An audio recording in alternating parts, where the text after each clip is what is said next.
Hey guys, welcome back to my channel. What if Naruto was in Pokemon and start dating Misty? Movie.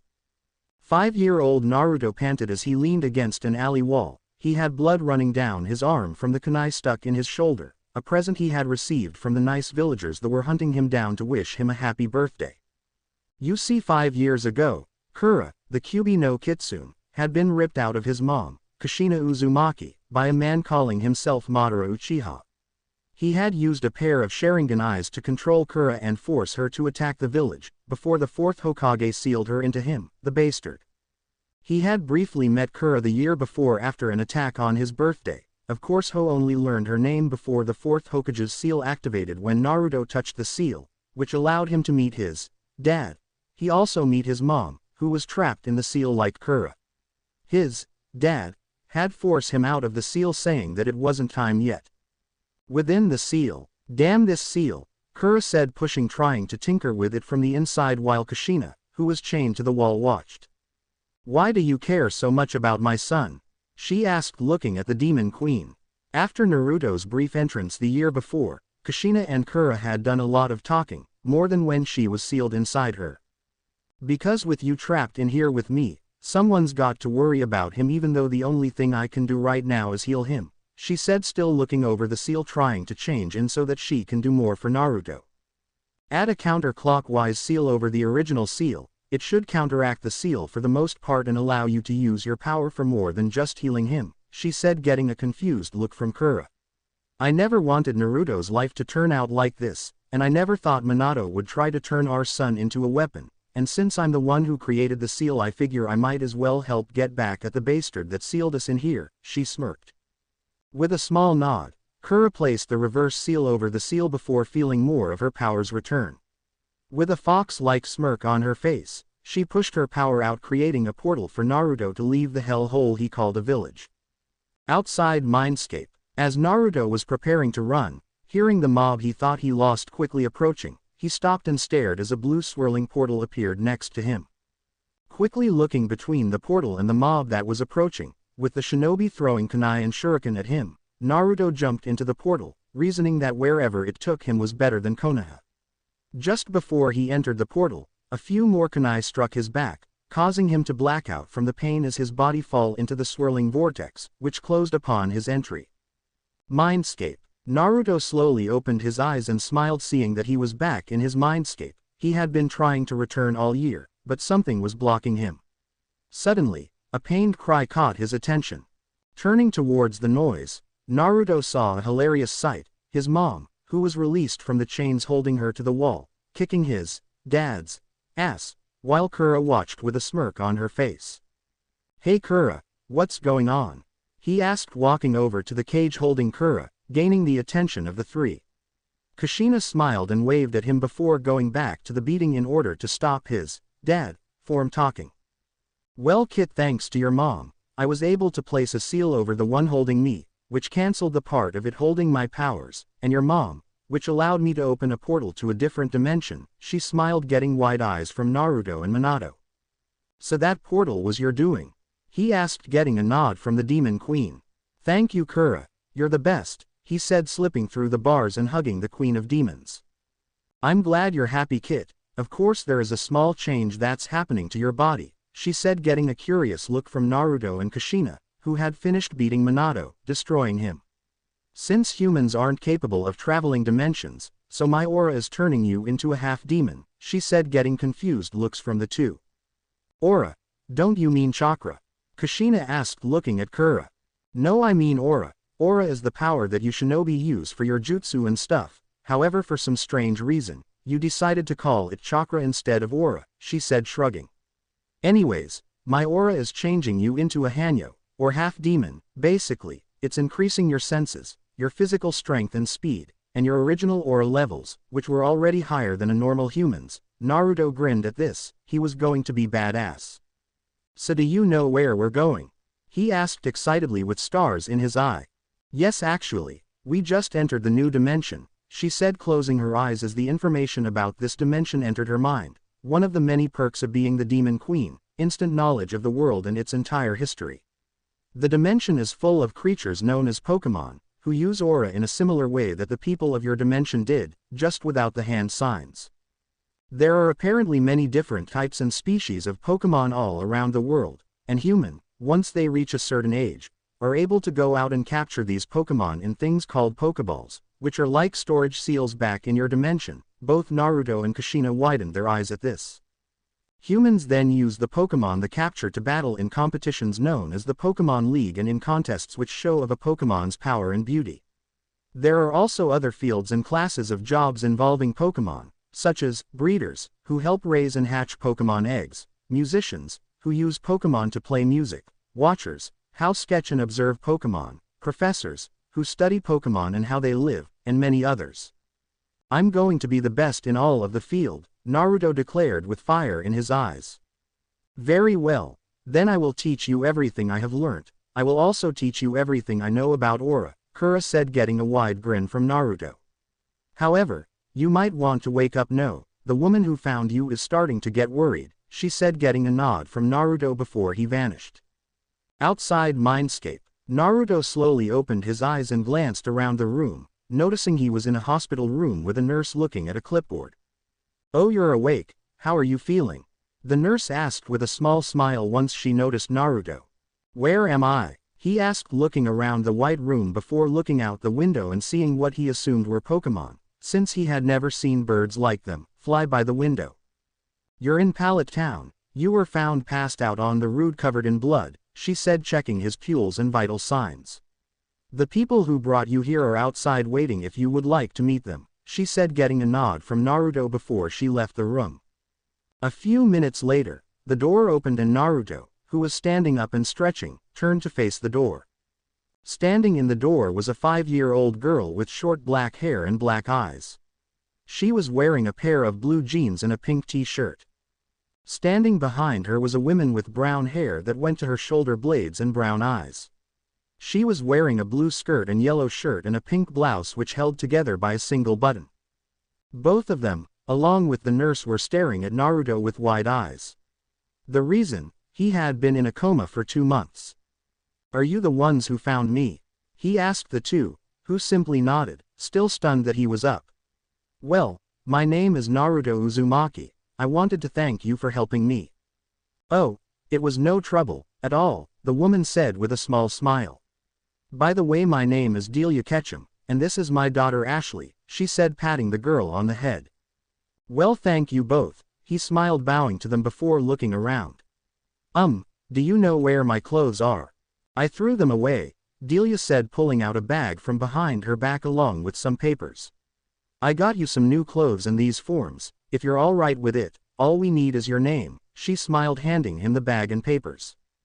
Naruto looked into the bag and found a pair of jeans, a black shirt and a pair of orange shoes. The papers, however, were what surprised him. They were adoption papers and were already filled out. The only thing missing was his name. Are you serious? He stuttered out, looking at Delia, who had a warm smile on her face as she nodded. While you were in a coma we attempted to find your family, but since you weren't registered anywhere I decided to adopt you. If you're all right with that, she smiled as Naruto teared up, before hugging her. With a small smile on her face the nurse left the room, which Naruto noticed, and with a quick word with Kura, decided to tell Delia about himself before signing the paper. Over the next hour, Naruto told both Delia and Ashley, who, by the end of his story, were hugging him as all three cried. Time skip. Naruto rushed through the forest surrounding Pallet Town, heading in the direction that he had sensed a large source of aura. It had been 3 years since the Ketchums had adopted him and Naruto couldn't be happier. He now had a family that loved him, even if he was a Hanyo. He had even begun training in how to use aura, along with Ashley, who had a large reserve of aura as well. Thanks to all of the training he had received from Kura and his mom, Naruto was now a high genin according to his mom anyways. Naruto had changed a little over the last 3 years. His hair was still as spiky as ever, however it had gone from blonde to a russet red thanks to him becoming a Hanyo, and his eyes, while still blue, had slits for pupils. He was wearing a pair of blue jeans and a dark orange muscle shirt, which showed of his muscle, and a pair of black shoes with orange strips. After a few more minutes of tree hopping, Naruto came upon a sight that made him mad, a flock of Spearow were picking on what appeared to be a Riolu. However, instead of being black and blue like a normal one, it was black and gold with red eyes that were looking at him pleadingly. "Hey, leave her alone," Naruto yelled, jumping out of the trees, gaining the attention of the Spearow, who began attacking him.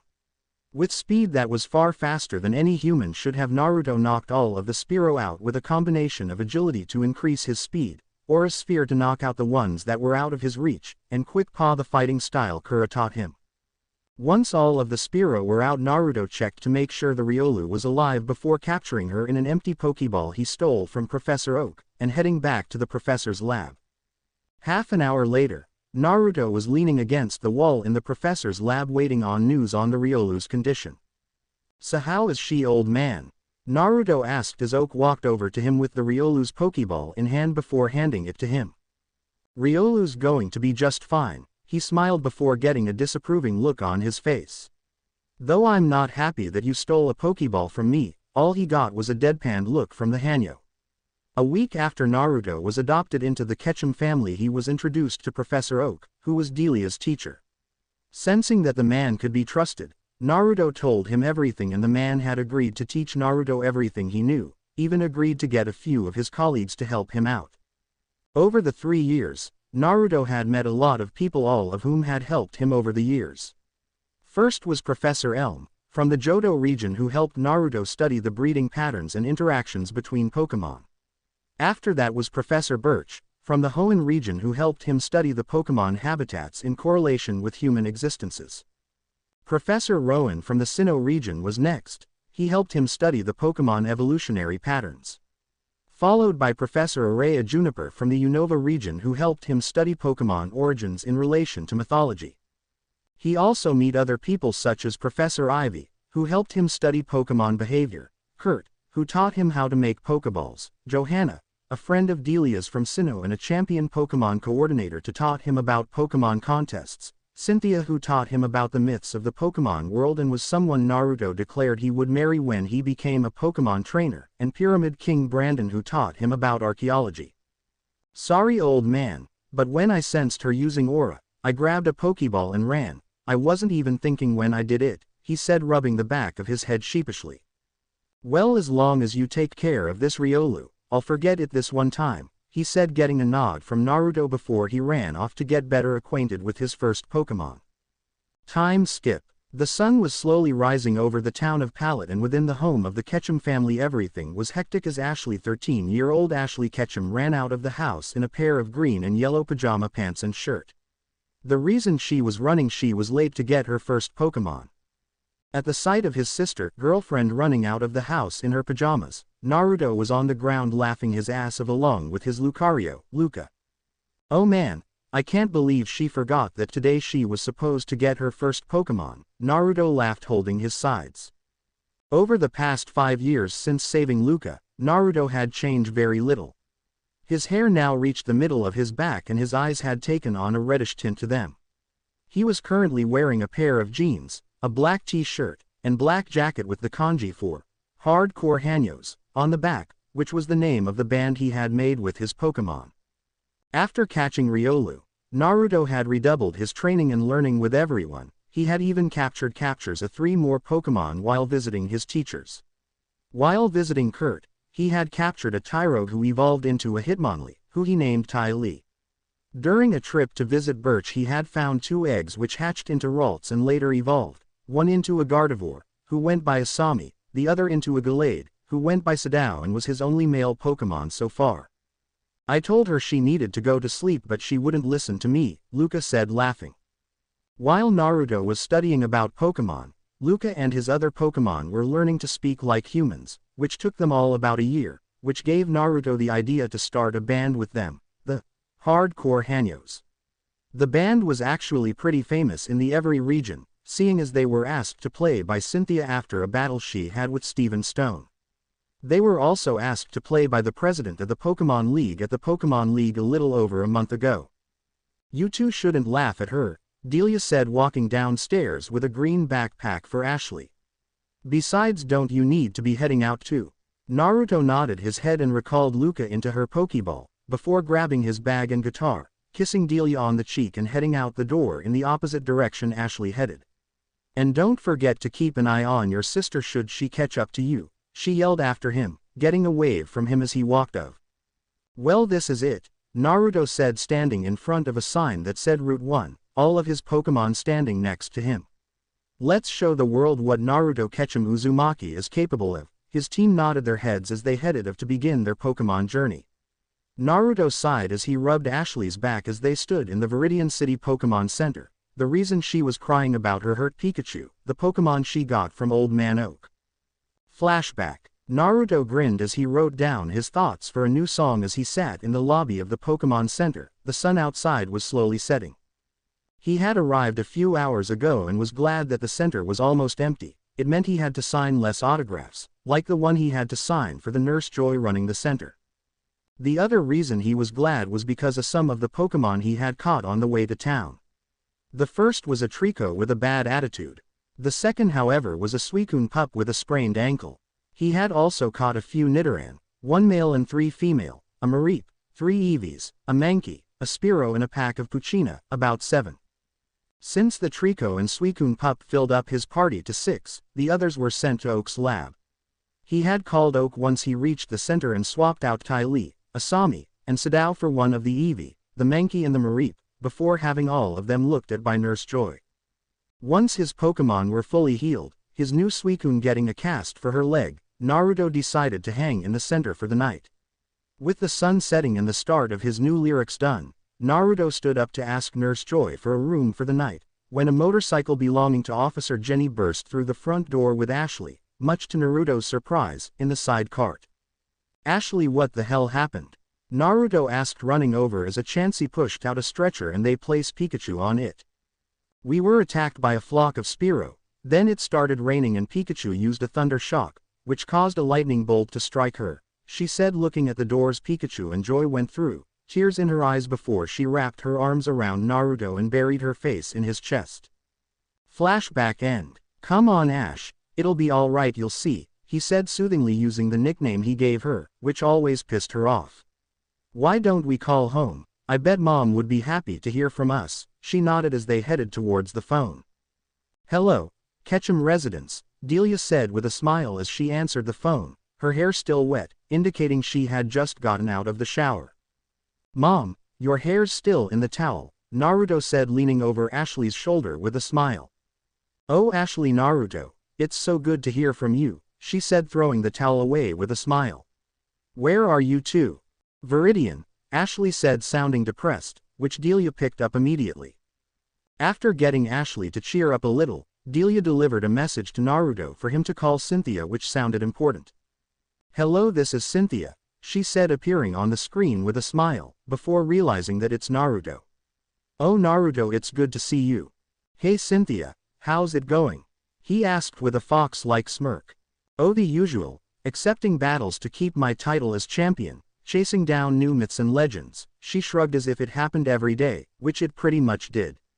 "Anyways, that's not the reason I called you. I have recently come into possession of a Zorua egg from a friend. It hasn't hatched yet, but if you are still interested in transferring your mom into a Zorua, now may be your only chance." "Thanks Cynthia, you're the best," he said with a grin. "When can you get here?" "I can meet you in Cerulean City in a month," she said, getting a nod from him. "Alright, I'll see you in a month," he said, smiling before hanging up, only to hear someone yelling. "You're what happened to my bike, you little runt? This is all that's left after you stole it to save your Pokemon," an orange-haired girl yelled at Ashley, getting a raised eyebrow from Naruto. "Yo, is there a problem here?" Naruto asked, walking over to the two. "Yes, but it doesn't concern you," the girl said, looking at him and pausing at the sight of Naruto Uzumaki Ketchum, one of the biggest rock stars in the Kanto region. "Why, you're Naruto Uzumaki, the leader of Hardcore Hanyos, can I have your autograph?" she asked, holding a pen and his first CD. "Sure, once you tell me why you're yelling," he said, looking her in the eye. "Well, you see, this girl stole and destroyed my bike," the orange-haired girl said, pointing from Ashley to the black remains of her bike. "The reason I'm yelling is because I want her to pay me back for my bike." Naruto glanced over at his sister, waiting to hear why she stole the bike. "Well, I was running from the Spearow, and say the bike," so I hopped on in order to save Pikachu, she said, rubbing the back of her head sheepishly. Sigh. How much did the bike cost? Naruto asked, pulling out his wallet, confusing the orange-haired girl. Look, unless you follow her around for who knows how long, and remind her every so often, you're never going to be paid back for your bike. Trust me, my sister's an airhead. Hey, Naruto smirked at his sister's outcry. Did you say sister? The orange-haired girl asked, looking between the two. Yeah, sigh. Look, my sister needed it to save her Pikachu, so I'll pay for your bike and we can forget this ever happened. Both girls simply stared at him. I'll just stick to following her around until she pays me back. It'll be nice having someone to travel with, the girl said, blushing a little. By the way, I never introduced myself. My name's Misty, I'm a water Pokemon trainer. Nice to meet you. The name's Naruto, and you've already met Ashley. He nodded his head in his sister's direction before handing the girl her CD, which he signed for her. Suddenly the emergency sign shut off and Nurse Joy walked out with Pikachu, who appeared to be fine. How's Pikachu? Ashley asked, walking over to his Pokemon.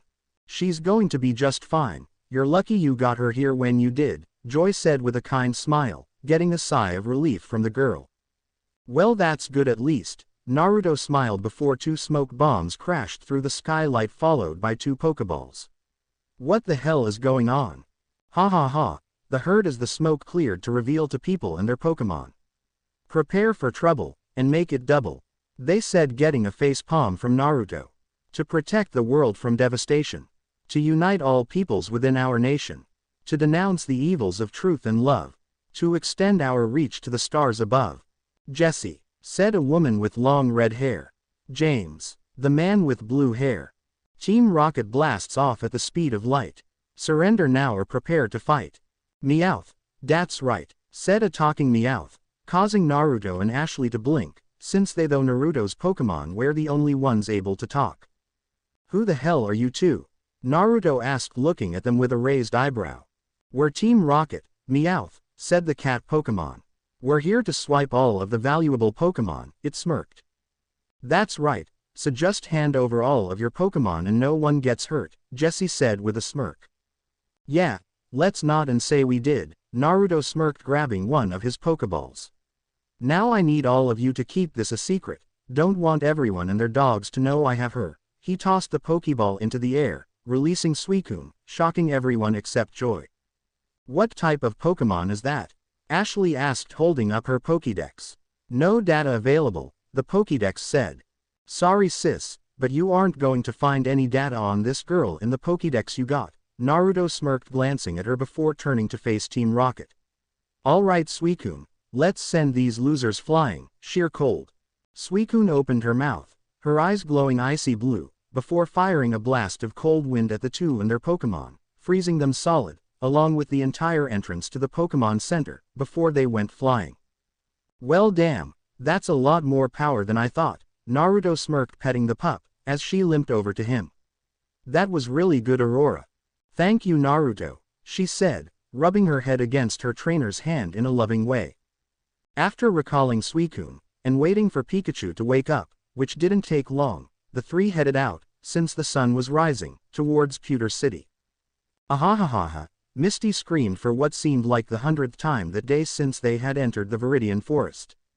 Will you please stop screaming? Naruto yelled, rubbing his sensitive ears. Damn, if you hated bugs so much, why didn't you say so before we entered the forest? We could have gone around instead of through it.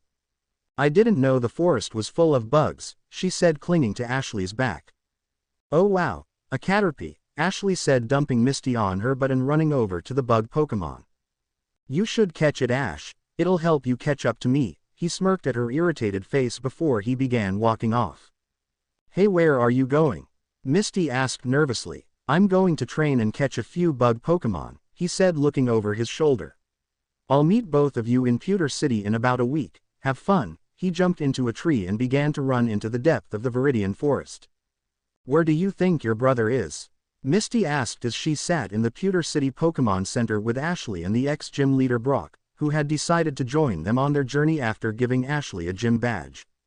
I don't know, but he always does this. He'll go off into the woods for days on end before resurfacing, so I'm not really worried, Ashley said, still admiring her first badge. Now that's just mean, a voice said from behind the three, causing Ashley to freeze up. And I thought we had something special between us. The three turned around to see Naruto with a smirk, even though he was shirtless, causing every woman in the center to blush. What happened to your shirt? Misty stuttered as her face glowed like a Christmas light. Oh, I lost it catching one of my latest Pokemon, he smirked, causing Misty to faint, along with every other girl in the center. What Pokemon did you catch? Ashley asked with stars in her eyes. While Naruto was her biggest rival next to Gary, he was still her brother. You tell me what Pokemon you caught and I'll tell you what I caught, he said, leading her over to the phone. Well, I caught the Caterpie, which evolved into Butterfree, then I caught a Pidgeotto, she said, holding up the 2 Pokeballs. Whistle, that's impressive, he said, turning on the phone and dialing Oak's number. I caught a few new Pokemon myself, a swarm of Beedrill and Butterfree, about 5 Scyther, 2 Heracross, 6 Venonat, a Pinsir. Ashley's mouth fell open at the number of Pokemon her brother caught while in the forest, before Professor Oak appeared on the screen. Ah, Naruto, I was wondering when you would call, wanting to switch out your Pokemon. Oak asked with a smile. Yeah, since Primeape, Sceptile, Ampharos, and Espeon are fully evolved, I would send them to you along with Aurora and work with some of my newer catches. Ashley's eyes widened again. She knew her brother was good, but to get all 4 of the Pokemon he had caught a few hours after leaving Pallet to fully evolve in 1 week, it was incredible. So which do you want? You sent me quite a few, Oak chuckled. I'll take Kura, one of the female Nidoran, and Magikarp, he said, placing all but Luca's Pokeball onto the transporter and sending them to Oak. I figure Kura would like to get out, and that leaves room on my team for the 2 eggs I got, he smirked, pulling out the 2 eggs, one was white with silver wings and the other was bright pink. Where do you get those? Brock asked, looking at the 2 eggs with wide eyes, which were mirrored by Oak, Ashley, and Misty, who had woken up and joined them a few minutes ago. That's a secret, Naruto smirked, putting the eggs back in his backpack and grabbing the 3 Pokeballs Oak had sent him. Holding out one of the Pokeballs, everyone gasped as a red aura surrounded the ball before it opened, releasing a ferial-looking Vulpix. Hey Kura, how ya feeling? He asked, bending down towards the Vulpix. Aside from missing my 3 of my tails missing in this form, I'm fine, she said, shocking everyone again. Well then, I'm glad I found this for you. Naruto pulled out a red stone and held it out towards her. Are you really Kura? Ashley asked, looking at the fox Pokemon, who looked at Ashley before returning her attention to the red stone. Yes, I am, she said, putting a paw on the stone, which caused her to glow and evolve. Once the light died down, instead of a Vulpix, there stood a blood-red Nettles with long ears. Ah, it's good to be able to stretch my leg, she said, stretching her legs out before looking around. How are you? Ashley stopped as Naruto slapped his hand over his sister's mouth with a glare. That is not your concern right now, he said, his eyes turning red. But if you really want to know, I'll tell you after my gym battle, he said, walking out of the center with Kura beside him, followed by Ashley, Brock, Misty, and everyone else who was in the center and recognized him. Yo, I'm here to challenge the Pewter City Gym for a badge, Naruto yelled as he entered the gym, followed by everyone who was following him. Very well then, I accept your challenge, said a man he assumed was the gym leader, and who looked like an older Brock. My name's Flint, and this will be a 2-on-2 Pokemon battle, any objections? Not really, let's just get this over with, Naruto said as Kura walked onto the field. I have to be in Cerulean by the end of the month, and if I'm not, I'm screwed. Girlfriend? Flint asked, grabbing a Pokeball, before tossing it and releasing a Graveler. Manager, Naruto said, causing everyone but Ashley to face fault. Let's wrap this up fast, Kura, we have to be in Cerulean by the end of the month in order to meet Cynthia. Alright, this is a 2-on-2 Pokemon battle between the gym leader Flint and the challenger Naruto Uzumaki Ketchum of Pallet Town. All of the girls in the railing over here screamed and cheered. Only the challenger is allowed to switch Pokemon during the battle, so let the match begin.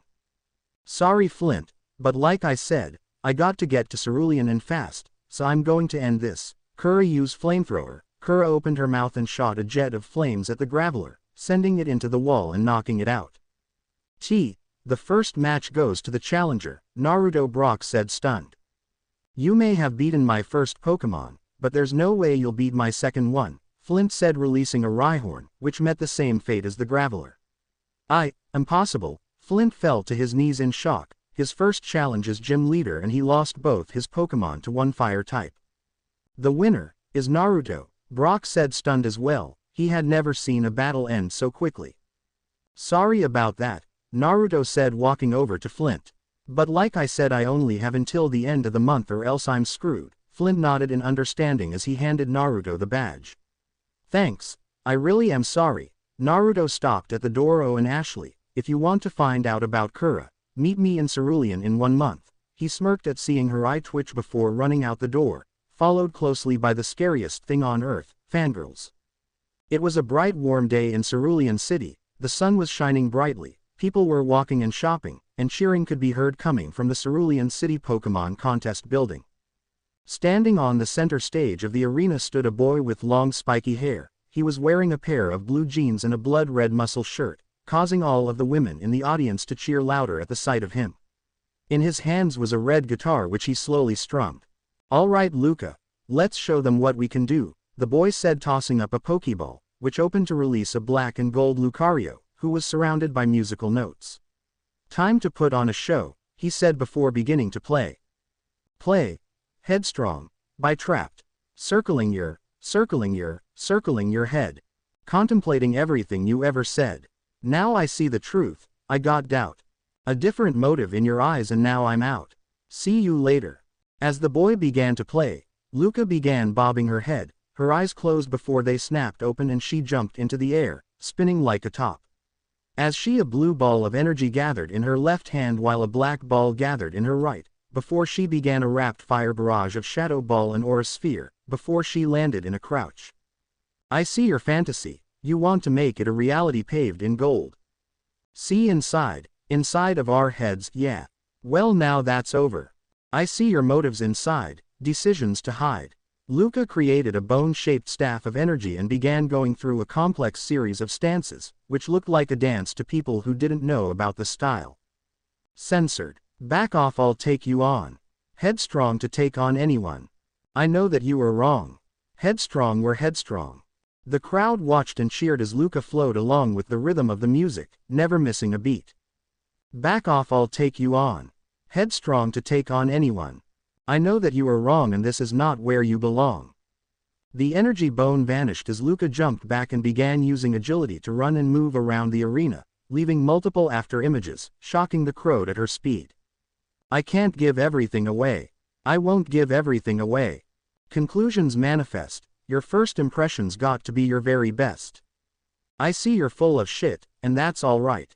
That's how you play, I guess you'll get through every night. Well, now that's over. Luca stopped in the center of the arena, surrounded by almost 30 after images, before she used Shadow Claw, and began spinning, destroying all of the after images. I see your fantasy, you want to make it a reality paved in gold. See inside of our heads, yeah. Well, now that's over. I see your motives inside, decisions to hide.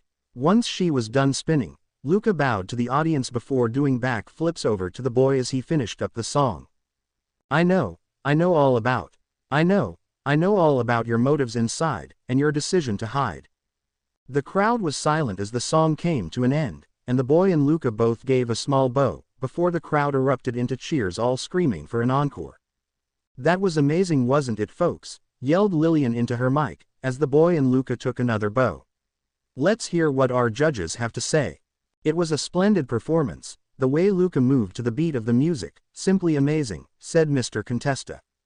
Truly remarkable, said Mr. Sukizo. The way Luca moved showed that she was well trained and well cared for. It was like she was dancing to the music, said the Nurse Joy of Cerulean. You heard it, folks. Let's give another round of applause to Luca and Naruto. The crowd erupted into cheers, getting a smile from Naruto as he walked back to the waiting area for the contestants. It had been a month since Naruto had obtained his first gym badge in Pewter City, then was chased out of town by rabid fangirls. After leaving Pewter, Naruto traveled through Mt. Moon, capturing a few Sandshrew and Zubat. He even managed to capture a pair of Clefairy. He also spent a week digging in the tunnel, which enabled him to find a few moonstones, 3 old ambers, 4 helix fossil and 6 dome fossil. After leaving Mt. Moon, Naruto headed for the famous Cerulean Cave, where he watched, sketched, and captured a few of the different Pokemon. He also captured a Lugia and Mew, when the 2 eggs he had hatched, surprising him. "That was a beautiful performance," said a voice as he entered the waiting room. Looking over, Naruto grinned as Cynthia, Ashley, Misty, Brock and Kura walked over to him, with a Zorua onto of Kura's head. "Thanks Cynthia," Naruto said, walking over to her and kissing her, before the Zorua jumped into his arms. After a week in the Cerulean Caves, Naruto headed into town where he met up with Cynthia, who had brought him a Zorua egg for his mom. The egg was said to have been unhealthy and the people who were raising it until it hatched were about to throw it out when Cynthia appeared and took the egg. While it wouldn't hatch on its own, it would with a new soul inside it. Once Kushina was inside the egg, it hatched to reveal a health Kushina. 3 days after Kushina hatched, Ashley and her friends arrived, and Naruto kept his promise about explaining things to Ashley, also revealing a few things to Brock and Misty.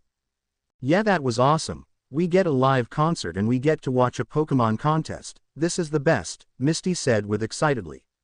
"So was that one of your new songs?" Ashley asked, looking at Luca, who nodded her head. "Yes, we came up with it inside the Cerulean Cave, while practicing for the contest. Then he did a practice play when getting the Cascade badge." Luca shook her head while glancing over at Naruto. "I think he made fangirls out of his fellow stars at the Cerulean Gym."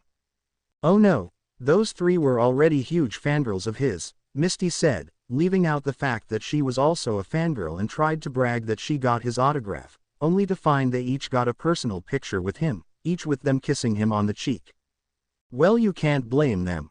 People love music and the fact that he's also a Pokemon trainer, coordinator, breeder, researcher, watcher and connoisseur, among other things. You would expect him to have a lot of fans and followers," Brock said calmly, before appearing before Naruto bowing. "Please teach me, master," he said, causing everyone to sweat drop. "Yes, well," ignoring Brock's craziness for now, Brock was in a corner with a dark cloud hanging over his head. "You have to remember that I was only playing the part meant for the lead guitar. That wasn't including the rest of the band," Naruto said, getting nods from them. "It was still a great performance," Kushina said, having moved onto his head, since his hair was so soft, like fur. "She's right, but what are you going to do for the next round?" Kura asked, looking over at the screen, showing that he was one of the 4 finalists, and he was in the first match. "I guess we go out there and win," Naruto and Luca said in unison, causing Kushina to giggle at that. He only 13 going on 14 and he was already thinking in sync with his girls. "All right, ladies and gentlemen, sorry for the wait, now let's get ready for the round," Lillian yelled, get a cheer from the crowd. First we have Alex from Celadon City, a boy with dark brown hair raised his hand in victory. And next we have the famous Naruto Ketchum from Pallet Town. The crowd went crazy as Naruto waved with a small smirk on his face, causing all of the women in the stand to begin drooling. "There are 30 seconds on the clock, and begin." "Let's go Scyther," Alex yelled, throwing a Pokeball and releasing his Scyther onto the field. "Let's rock this show," Naruto said, releasing Luca, who had a smirk on her face. "Let's start things of Bone Rush." Luca created a bone made of energy and rushed at the Scyther. "Counter it with Slash," Alex said, as Scyther and Luca began engaging in a fierce battle. "Luca, use Blaze Kick." Luca pushed Scyther a few feet away from her as flames covered her foot, before she shot at the bug Pokemon, before flipping onto her hands and lashing out at it while spinning, landing multiple hits before knocking Scyther out. Scyther is unable to battle. "That means that Naruto and Luca win the first match of the second round," Lillian said, getting cheers from the crowd, while Naruto walked over and offered his hand to Alex, who took it with a smile before they headed back to the waiting area. As the second battle began, Naruto leaned against the wall, his eyes closed as he thought back to how Luca had evolved. Flashback. Naruto and Luca were standing on the edge of a lake in the Sinnoh region. They were visiting Professor Rowan and had just finished the day's work and decided to visit the lake. "So this is Lake Verity, it's so calm," Naruto said, looking around in amazement at how serene the place was. "Yeah, you're right, it is nice," Luca said with a smile. "Hey, how about a spar on top of the lake?" Alright, you're on, Naruto said as the two ran onto the lake, not noticing a pair of curious eyes watching them, since the owner of those eyes was currently invisible. Once the two were on top of the lake, they stared at each other for a few seconds, before shooting forward and engaging in a fierce fight. The owner of the eyes watching them stared in awe as the two traded blows, dodging and blocking the other's attacks before jumping away and firing aura spheres at each other. You're getting better, Luca, Naruto smirked as she shot out of the smoke the two attacks made when they collided, aiming a punch at him, only for him to grab her arm and slam her into the water, before throwing her onto the shore. And you're still annoying, she said as he appeared above her, pinning her down with a smirk on his face before he leaned down and kisses her. Shocking the invisible observer, a human and a Pokemon, it seemed imposable. I know, but that's what you love about me, he said before kissing her again, then helping her up. You're right, but I won't lose next time, she said, pouncing on him, pinning him down in a kiss. I love you, she said, breaking the kiss, before she began to glow white, indicating that she was evolving. As the light died down, Naruto stared at his first Pokemon with a smile, before leaning up and kissing his new Lucario. I love you too, he said with a smile before they got up and headed back to Rowan's lab. Flashback end. Naruto smirked at the memory of how his first Pokemon evolved, glancing over at her as she leaned against the wall next to him, her eyes closed and a smirk playing across her lips. Remembering the day I evolved as well? She asked, opening one of her red eyes and glancing at him. Yeah. You were just as beautiful and stubborn now as you were back then, he said, causing her to chuckle. I know, but that's what you love about me, she said as they pushed to the wall and headed towards the arena, the second match having just ended. Alright folks, it's time for the final match of the Cerulean City Pokemon contest, the crowd roared in excitement. First we have Lois from Cinnabar Island, a girl with light pink hair waved with a smile. And her opponent is Naruto from Pallet Town, the crowd again cheered. You have 30 minutes on the clock, and begin. Light up the stage, Magmar, Lois said, sending out her Magmar. Rock the stage, Luca, Naruto said, releasing Luca, who narrowed her eyes at the fire type. Luca start off with Aura Sphere, counter with Flamethrower. The two attacks collided in the center of the arena, causing an explosion, getting a smirk out of Naruto. Luca now, Naruto yelled as the smoke began to clear, revealing a hole in the ground. If you think having your Lucario go underground is going to save her, you're sadly mistaken, Lois said with a smirk. Magmar used Flamethrower in the hole. The Magmar shot a jet of flames into the hole, getting a smirk from Naruto. Now Luca, use Close Combat, Naruto said as a shadow appeared above Magmar, shocking everyone. What, but how? Lois asked as Luca descended onto Magmar and began punching away. Simple, Luca using her aura, created a solid double and had it dig into the ground while she jumped into the air and hid in the rafters. Naruto smirked, shocking everyone. Now Luca, let's end this with a hyper beam. With a small nod, Luca sent one last punch at Magmar. Luca jumped back before firing an orange beam of energy, which hit the fire type, causing an explosion. The crowd waited with bated breath before letting out a loud cheer as the smoke cleared to reveal Magmar out cold and Luca standing there with a smirk on her face. The winners of the Cerulean City Pokemon contest are Naruto and Luca, Lillian yelled into her mic as Naruto walked over and offered his hand to Lois, who stared at it for a few seconds before shaking it, a small smile and blush on her face. Oh, I'm so proud of you, Naruto, you already have 2 badges and a ribbon, Delia said an hour later as Naruto sat in front of a video phone and showed his mom his ribbon, Luca standing on his right and Kura sitting on his left while Kushina sat on his head. And Kushina looks healthy. I'm guessing the transfer was a success. Yeah, of course it's all thanks to Cynthia that she now has a body again, even if it is a baby's, he said while Kushina glared at him, causing the others to chuckle. Just because I'm in the form of a baby, does not mean you can treat me like one, Kushina said, smacking him with her paw. Yeah, I know, he said, causing a twitch to appear in her eye. By the way, Mom, do you think you could order me a few blue, black and pink Capricorns? I was wanting to make a few heavy, lure and love balls. Alright, I'll order them and have them sent to the Pokemon Center in Vermilion City, she said with a smile. Thanks, Mom, I'll talk to you later, and don't worry, I'll keep an eye on Ashley, Naruto said before hanging up. So I take it you're going to be traveling with us? Ashley asked, looking over at her boyfriend with a curious look. Just until we arrive at Bill's home, there are some things I need to see him about, Naruto said, nodding his head before getting up and heading over to where Cynthia was waiting by the door. It was good seeing you again, Cynthia. It was good to see you again as well. I'm sorry to be heading out like this, but I need to be getting back to Sinnoh. My title's not going to defend itself, she chuckled before kissing him. And be sure to take care of Kushina and those 2 babies, she said, getting a nod from him before she left, a small sway in her hips which Naruto's eyes followed until the door closed behind her, cutting off his view. Well then, I guess we should be heading out to, Naruto said, glancing at the 3 behind him, all of whom nodded before following him out the door. Hey Naruto, what 2 babies was she talking about? Misty asked, glancing over at him with a curious stare. Those 2 eggs I had back in pewter hatched a while ago, and since they're babies I have to take care of them, so the only Pokemon I have with me are Kura, Luca, Kushina, the 2 babies, and I had the professor send over Aurora. Who's Aurora? Brock asked, getting a grin from Naruto. Well, he looked around to make sure no one was listening, before motioning them to lean in closer. She's a secret, he said happily, causing the 3 to face foe as Naruto laughed at their expressions. That's not funny, Naruto, Ashley yelled, getting a small smile from her brother. Of course it is, and it's my right to keep secrets, he said, walking ahead of them. But if you really want to know, then all you have to do is catch me.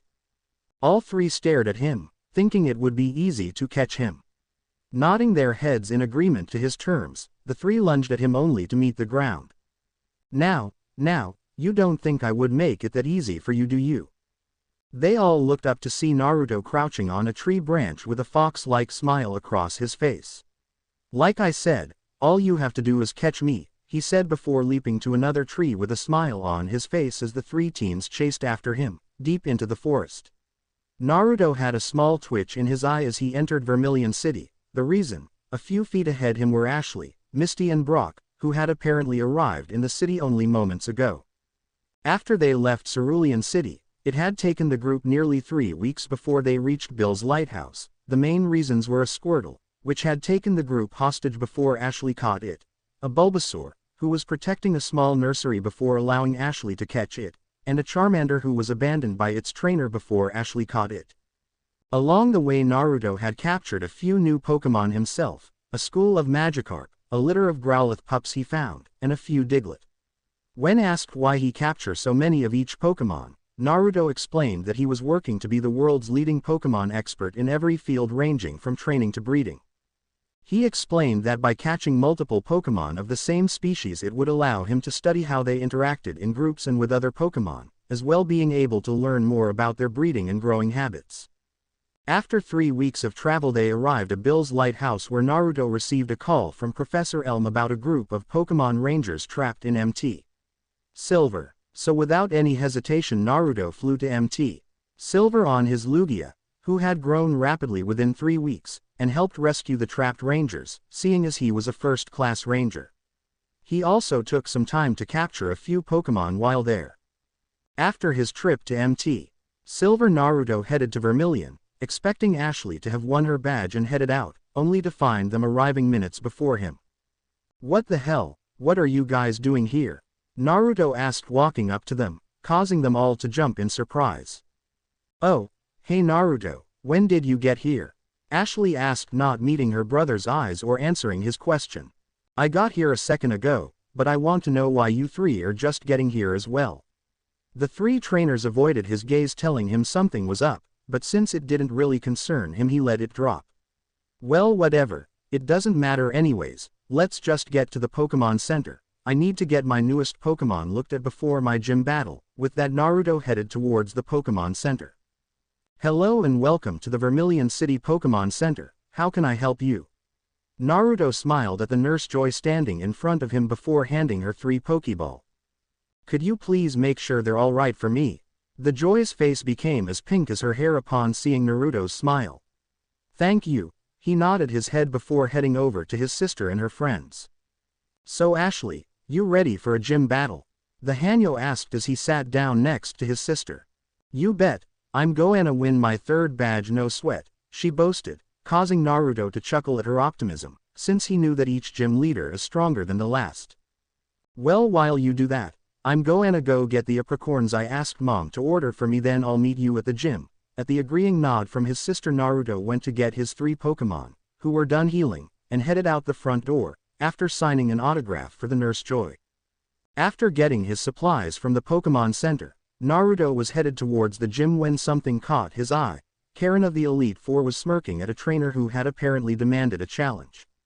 Karen had long blue and light blue eyes. She was wearing a pair of white capers and a yellow shirt that showed of her toned stomach. Sigh, this is boring. Houndoom finished this off with Flamethrower. The dark dog Pokemon opened its mouth and knocked its opponent out with a torrent of flames. Well, that certainly was entertaining. Karen and her Houndoom turned around at the sarcasm, ready to tell the person of, only for a smile to form instead. Hello Naruto, it's been a while, she smirked, walking over to him, a small sway in her hips. Because of his connections with the professors and Cynthia, Naruto knew and was on good terms with almost all of the Elite Four from every region, more so with the female members than the male.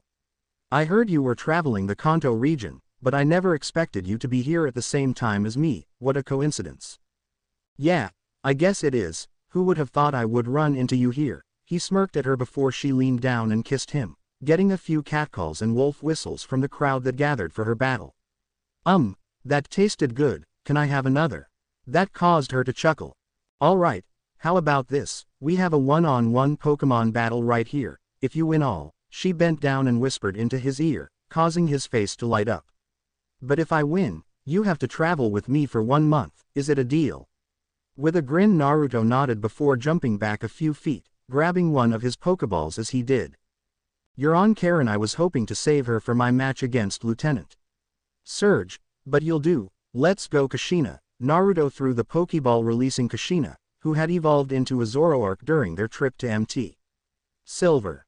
Wow, I never expected you to have something like her, Karen said, recalling her Houndoom before grabbing another Pokeball. Let's see how she does against this little girl. She released a pure white Murkrow, which silently landed on Karen's shoulder. Wow, that's Murkrow's white, that is so cool, Naruto said, causing the bird Pokemon to turn a little pink, since it had never been complimented by anyone except Karen. Thank you, the Murkrow said before taking to the sky, preparing to battle.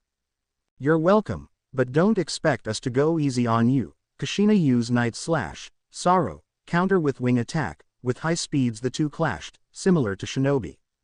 For the next few minutes the small crowd cheered as the two continued to battle, neither giving an inch until Naruto called out a move that surprised everyone.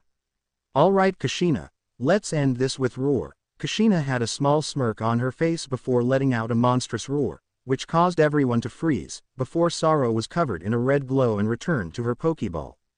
Well, that was anticlimactic, Kushina said, breaking everyone out of their shock. Since none of them had ever heard a roar like that, it was almost demonic. Yeah, well, don't forget, we need to get to the gym to watch Ashley's match, then try our own hand at getting a badge, Naruto said, getting a sigh and nod from Kushina. Hey Karen, thanks for the battle, but we got to go. With that, Naruto vanished and reappeared next to the dark trainer, picked her up bridal style, then vanished again, Kushina following behind him. A few minutes later, the three arrived at the gym, and with a small smirk on his face, Naruto led them inside, only for his smirk to vanish as he saw Ashley fall to her knees with tears in her eyes next to her Pikachu, which seemed to be pretty hurt. Ashley, what's wrong? What happened to Pikachu? The teary-eyed girl simply looked at him before busting into tears. First Pikachu was hurt and now her brother comes to see her crying after her loss. So the little baby has a baby brother here to see her loss. Naruto glanced over at Lieutenant Surge, his normal blue eyes now blood red. Are you the one who made Ashley cry? At Surge's smirk, Naruto vanished and reappeared with his fist planted in Surge's stomach, causing the older man to cough up a little blood. No one makes my sister cry while I'm around, he said before appearing next to Ashley, who had Pikachu in her arms, and led her over to her friends and Karen, while treating Pikachu with what he had. You little punk, who do you think you are? Surge growled out, holding his stomach. It had been a long time since he was hit like that and he wasn't planning on taking it sitting down. I think I'm the person who's about to kick your ass for making my sister cry, the redhead said as he pulled out a Pokeball. The fact that I'm here for a gym battle is just a bonus. Ha, you're here for a badge as well, fine, but don't cry when you lose, he chuckled as his Raichu walked forward. Don't worry, I won't. Teddy, let's go. Naruto tossed the Pokeball he was holding, releasing a small green bear with a crescent moon on its forehead. Ha ha ha, what's this? You think I'm scared of a little teddy bear? Ha ha ha. Teddy's eyes narrowed at the man making fun of her, which caused Naruto to smirk, since he knew Teddy didn't like being made fun of. I wouldn't make fun of her if I were you. Surge laughed harder at this before starting the match. Alright, I warned you. Teddy, finish this in one move, use Seismic Toss. Surge smirked, thinking the bear Pokemon would never reach his Raichu in time to perform the attack, only for his, and everyone in the gym aside from Naruto and Kushina, jaw to drop as the Teddiursa vanished, reappearing under Raichu and kicking him into the air. Once Raichu was high enough, Teddy vanished and reappeared behind the airborne Pokemon, before grabbing its sides and spinning a few times before throwing the electric Pokemon to the ground, creating a small crater and a cloud of dust. Everyone stared in utter silence as they processed what just happened. Surge's Raichu, which had easily beaten Ashley's Pikachu, had just gotten its ass handed to it by a Pokemon who didn't even look like it had tried fighting. Well, now that that's done, I'll take my badge and we'll be on our way. Surge silently nodded, handing Naruto his badge, before watching them leave the gym, Naruto's arm wrapped around Ashley's shoulder in support. That night, after returning to the Pokemon Center and getting Pikachu taken care of, Naruto contacted Professor Oak and sent him all of his Pokemon except Teddy, since he was planning to train her some more. Once he was done, Naruto headed towards the room Karen had rented at the center in order to get his reward for winning, when he ran into Ashley, who had a lost look on her face. Hey Ashley, something wrong? Naruto asked his sister, a worried look on his face. Naruto, can I sleep with you tonight? Naruto sighed, he was sure that was what she was going to ask. Sigh, sure, come on. With a warm smile he led her towards Karen's room. Upon knocking on the door, it opened to reveal Karen in a black tank top and black lacy panties. After explaining the situation to Karen, the three headed to bed. Later that night, as the moon hung high in the sky, Naruto sat at the window of the room, a smile on his face as he watched Karen hold Ashley close to her. Sigh, well, I didn't get my reward, but this is a nice change, he smiled at the sight. It was supposed to be just him and Karen, but he could understand Ashley's reasoning for wanting to stay with him. She was never really good with losing, and she had lost pretty badly today. Before he could do anything else, he heard his cell vibrating thanks to his enhanced hearing, seeing as it was on the other side of the room underneath a pile of cloths. Naruto speaking, hey Elisa, what do need? Another fashion shoot, sure we can play for it, when is it? So we need to leave tomorrow in order to get there on time. Sure, I'll leave first thing in the morning. Right, love you too, I'll see you when I get there. With a small shake of his head and one last look at the moon, Naruto headed to bed. Well, it was good seeing you guys again, but I got to go. It was early the next morning and Naruto was standing in front of the Pokemon Center saying his goodbyes to Ashley, her friends and Karen. I'll talk to you guys later, and Ashley, good luck on you gym battle. With that said, Naruto began to walk away. Hey Naruto, before you go, catch. Karen tossed him a Pokeball, which he easily caught. I want you to take care of Saro, she's had it rough, and I believe you're just the person to help her. Nodding his head in appreciation, Naruto ran off at inhuman speeds, headed towards Celadon City, where Elisa was having her fashion show. Sigh, man, I hope she's alright. It was nearing midnight and Naruto was pacing up and down the hall outside Claire's room. After leaving Celadon City, Naruto flew to Blackthorn, which was located in the Johto region. Upon arriving he was met by his mom, who had gotten there on his Firo, along with Luca, Kura and Kushina. Once he was caught up to speed, they all ran to the hospital where they met Jasmine, who rushed them inside. Upon reaching Claire's room, Naruto was barred from entering by a nurse who said that only the husband or the oldest member of the family could be present during the birth. Damned stupid bitch, Naruto punched a hole in the wall. Won't even let me watch my kid being born, he sighed before turning and taking the drink Jasmine was handing him. Thanks. Don't worry so much Naruto, I'm sure she's fine, he gave her a small smile. You know, it's probably a good thing you didn't go in there. They both turned to Kura, who was leaning against the wall in her human form. She stood a good 5 feet 9, with long crimson hair and matching eyes. She was wearing a pair of jeans and a red shirt that hugged her chest. Behind her was a long fox tail, her 9 tails merging into one for convenience, and a pair of fox ears sat on top of her head. "What do you mean by that?" Jasmine asked with a confused look on her face. Why would it be good for Naruto not to see the birth of his first child? Sigh. Because, when Naruto turned 10 his body began to change again. Naruto and Jasmine raised an eyebrow at her. Sigh. When Naruto entered the portal I made to bring him here, his body couldn't take the strain of jumping dimensions. No human body can, which is why I turned him into a Hanyo, so that he could survive. They both nodded in understanding. What I didn't count on was since turning him into a full Kitsune demon. Wait, so I'm going to become a full demon like you? Naruto asked, a little surprised. It wasn't that he didn't like the idea of becoming a full demon like Kura. Hell, he was excited. It was just unnerving that this was the first he's heard of it. Yes, when we transferred my mind and aura to this new body, I only received 5 tails worth of my original power, which is slowly coming back. I should be back to full power by the time the Pokemon League arrives. Naruto blinked at that. He thought she had gotten all of her power back. The rest of my power, which is still sealed inside of you, is being absorbed by the seal, which is what the seal was designed to do. Because of this, your aura is unstable for the most part, and is leaking out of you in waves. If I had to guess, I'd say you're about as strong as the Rokubi. Because of the amount of power you're releasing, it would be dangerous for both Claire and the baby if you were in there while she gave birth. Since we are demons, our aura is more poisonous than a human's, and if they were exposed to yours while she was giving birth, it could kill both of them. Naruto's eyes widened at that. He didn't want to kill either of them. What about after she gives birth? Would it be safe to see them then? Jasmine asked. She was a little worried about the answer. Yes, and this is also the only time he will have to miss the birth of his kids. They looked surprised at that. In a few months, probably by the time you get your 8th badge, the seal will have finished turning you into a demon. You should have 8 tails with the potential to gain a 9th, or more. Naruto blinked at that. He would be a full-fledged demon by the time he got his 8th badge. That would be so cool. Before anything else could be said, the door to Claire's room opened and Delia walked out with a happy smile on her face, a pink bundle in her hands.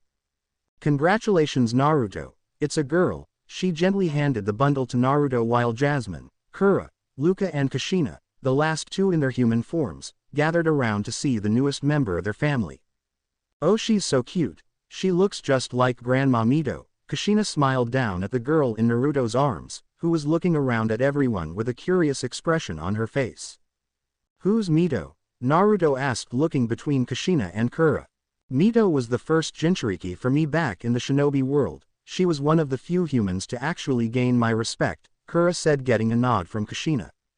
Mito was the wife of the founder of Konoha, Hashirama Senju. She sealed Kura inside herself during the battle at the Valley of the End. She was considered one of the greatest seal masters to ever come out of the Uzumaki clan. Kushina smiled as she thought about the older Uzumaki and the Jinchuriki before her.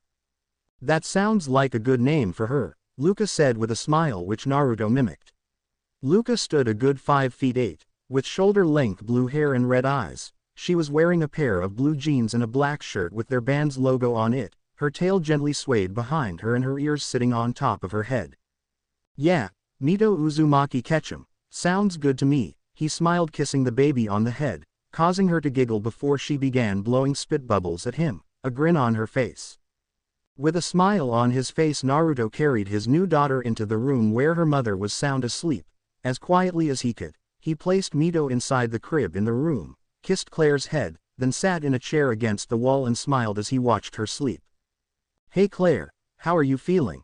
Naruto asked as few hours later as Claire began to wake up. Better now that you're here, she smiled, glancing over at the crib where Mito was sleeping soundly. So, have you named her yet? Yeah, I decided to name her Mito Uzumaki Ketchum, after the first container of Kura. She smiled. She liked the name, it suited her. So have you collected all 8 badges for the Pokemon League yet? Naruto shook his head, since he had flown straight to Blackthorn. What about ribbons for the Grand Festival? I only have 4 ribbons and 8 badges, he said with a smile. But when Jasmine called, I rushed straight here. She gained a small smile at that as he kissed her on the head. Alright, but once I'm out of here you need to get that last ribbon and those last 2 badges. He gained a worried look. But what about you and Mito? I can't just let you watch her by yourself while I go running all over Kanto and the other regions. She frowned a little. Don't worry Naruto. Once I get out of here me and Mito will be going to Kanto with Delia, and I've asked Liza to watch the gym for me. Naruto still had a worried look on his face. Naruto, it's important that you continue your journey so that you can support and guide your daughter in the future, she said sternly, causing him to gulp. He knew better than to argue with Claire. Yes dear. She gave him a smirk and pulled him into a small kiss before falling back to sleep. Naruto let out a satisfied sigh as he walked towards Oak's lab. He had just finished moving Mito and Claire in with his mom so that she could help look after Mito while he finished the Pokemon League and was currently headed to switch out a few of his Pokemon. Yo Professor, are you home? Naruto yelled as he entered Oak's lab, before he was tackled by his Espeon, Umbreon, and Glaceon. Hey you 3, good to see you again, he smiled, kissing each of them on the head. Do you know where the old man is? I'm not that old. Naruto looked over to see Oak entering through the back door followed by Asami, who rushed over and kissed him. Hey Asami, good to see you again, he wrapped her in a hug before looking over at the old man. Yo old man, been a while. Sigh, you're never going to stop calling me old, are you? Naruto shook his head with a large grin on his face. Sigh, so what can I help you with Naruto, since I doubt you stopped by just to talk? Actually I came to drop of Sora and Glacial, he handed Oak the 2 Pokeballs. And I also need you to send my Growlithe squad to watch my house, you know, peace of mind and all that. Very well, I'll send them over as soon as I can. Also congratulations on your daughter. Naruto smiled as the old man and kissed Asami and his 3 fox-like Pokemon before vanishing in a swirl of fire, headed to get his next badge and his last ribbon. A few days later, Naruto was walking towards Grandpa Canyon, where he heard a rumor going around that people were finding Pokemon fossils there and decided to check it out. As he neared the canyon, Naruto saw a large group of people along with 4 familiar figures. 3 were Ashley, Misty and Brock, and the final person was Gary, Professor Oak's grandson and Ashley's biggest rival, next to him. Yo, Squirt, Ashley, what are you 2 doing? The 2 trainers turned to face him, Ashley with a smile and Gary with a twitch in his eyes. Stop calling me Squirt, Gary yelled before blinking at the sight of a grinning Naruto. I can't help it if you make it too easy Squirt, Naruto smirked at the angry twitch in the boy's eye. By the way Ashley, you're an aunt now. Ashley and Gary's eyes widened at that. So did she have a boy or a girl? Gary asked. He knew about Naruto being a Hanyo and having multiple wives. Hell, Naruto was his role model in a way. A girl, her name is Mito Uzumaki Ketchum. She has her mother's face but my hair and eyes. Ashley let out a small squeal. She couldn't wait to meet her new niece. Both Mito and Claire are at home with mom so Claire can recover and mom can help her look after Mito. Naruto. Aren't you a little young to be a father? Misty asked, a little confused since they were talking about a new baby like it was his. Actually no, I stopped being a kid the minute I got this. He pulled out his Pokemon Ranger badge. Besides, I actually like being a father. I get to watch my kid grow up and be there for her when she needs me, he smiled, causing the girl to blush in embarrassment. So Naruto, what are you doing here, going to search for fossils like everyone else? Ashley asked excitedly. Yep, I heard a rumor that there were fossils here and decided to check it out. He chuckled as Ashley began jumping for joy before claiming him as her digging partner and dragging him up towards the canyon, the others right behind him. Naruto was letting of a lot of killing intent as he glared at the ancient Pokemon sitting on a ledge with his sister in its clutches and was glaring back at him, waiting for him to make the first move. It had been about an hour since they group had started digging when Ashley's Pikachu noticed the 3 idiots, as Naruto decided to name them, doing something completely idiotic. They were planting bombs. In an effort to try and stop the bomb, Naruto and Ashley chased a light fuse down into a canyon with the idiot squad, another name he came up with for them, trying to stop them, which ended when the bomb blew up and sent them into a chasm, with a bunch of rocks blocking their way out. Before Naruto could blow the rocks out of the way and get them out, he was stopped by the appearance of 8 angry Pokemon. In order to stop them from attacking, and the 3 idiots from capturing them for profit, Naruto captured them and sent them all to Oak's lab, with a warning not to release them right away.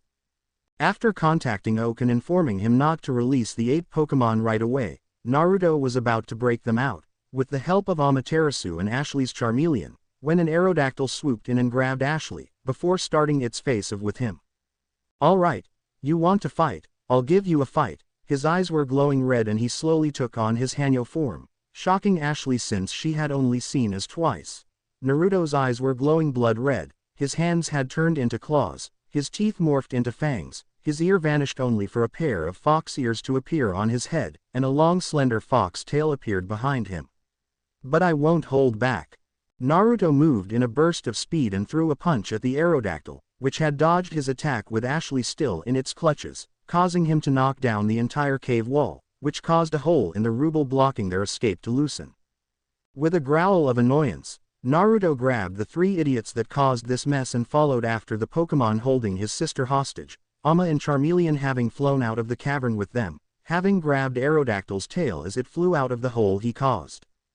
Screams of terror were heard as Naruto landed out of the hole, before turning to a glowing as Ama and Charmeleon both evolved into Charizard, who roared, sending jets of flames into the sky before moving to stand next to him. "Ama, Charizard, you two ready?" Both fire types roared in agreement. "Alright, let's do this." His eyes began to glow again and he began levitating of the ground, before shooting towards the Aerodactyl, both Charizard right behind him. Naruto was glad he had learned to use Psychic in order to levitate and fly, it really helped him during his missions as a ranger. After a few minutes of flying around and firing attacks at the ancient Pokemon, she finally dropped Ashley, who was caught by her Charizard. Once Ashley was safe, Naruto quickly knocked out the Aerodactyl before capturing her and landing on the ground. Upon landing, Naruto returned to normal and using the psychic powers he learnt from Sabrina and Caitlyn, erased the minds of everyone except for Ashley, her friends and Gary. "So Naruto, what exactly happened back there?" Brock asked a few hours later as Naruto walked with his sister and her friends away from Grandpa Canyon. "Sigh, that back there is something that I don't trust you enough to know yet." That got a rather hurt look from both Brock and Misty and a slightly disappointed look from Ashley. "It's not that I don't trust you, seeing as I let you keep your memories of what you saw, it's just that I don't trust you enough to tell you yet." He gave them a small smile before waving and vanishing in a swirl of flames, heading towards his next badge. 5 days later, Naruto arrived at Cinnabar Island, which was a small quiet island with the town sitting at the base of a sleeping volcano, which he knew was where the gym was located at. So with a small smirk, seeing as very few people knew where the gym was actually located, Naruto headed towards the gym leader's hotel. "Yo, old man, are you in here?" Naruto called as he entered the hotel called the Big Riddle Inn, which was the hidden location of the gym. "Who are you calling an old man, you annoying brat? I'll have you know that I am not old," Blaine yelled as he exited the back room with a twitch in his eye. "Right, and I'm not a Hanyo with a new baby girl back home," he deadpanned since he knew that the old man knew about him. In fact, the only gym leader that didn't know about his status as a Hanyo was the leader of the Viridian City Gym, Giovanni, whom was suspected of being the leader of Team Rocket. "Yes, I heard you had a kid of your own now, congratulations, now what do you want?" Naruto sighed at the old man's attitude, seeing as it would never change. "I'm here for a battle, unless you're scared to lose." Blaine gained a twitch in his eye as he glared at Naruto. "Fine, but don't come crying to me when you lose," he snapped before leading Naruto towards the gym. "Alright, this will be a 3-on-3 Pokemon battle with no time limits, are you ready, brat?" "I was born ready, so let's do this," Naruto cheered as he stood across from the old man in the gym arena, which was hanging over a boiling pool of magma. "Fine then, let's begin. Go Nettles," the old gym leader called, releasing his first Pokemon, which gave Naruto a small bow. "I figured you'd start off with a fire type. Let's go Kasumi." Naruto released Kasumi, who hovered over the arena with a smirk on her face. "A Dragonair, interesting. Let's see who it does." Nettles start off with Flamethrower. Kasumi, counter it with Water Pulse. The two Pokemon fired of their attacks, which continued to cancel each other out as the two moved around the field firing off their attacks. For a few minutes the two continued with their attacks until Kasumi got in a small hit which allowed her to fire and knock out Nettles, allowing her to win the first round. "Well, it seems you actually have some skills, brat," but do you think that will help you against my next Pokemon? Go Raiden. Alright Kasumi, you did good, let someone else have a turn, he smirked as he recalled the dragon Pokemon. Let's go Glacial, show them what you can do. He released the pure white ice Pokemon, which had evolved from a Sneasel to a Weavile thanks to the Razor Claw he found.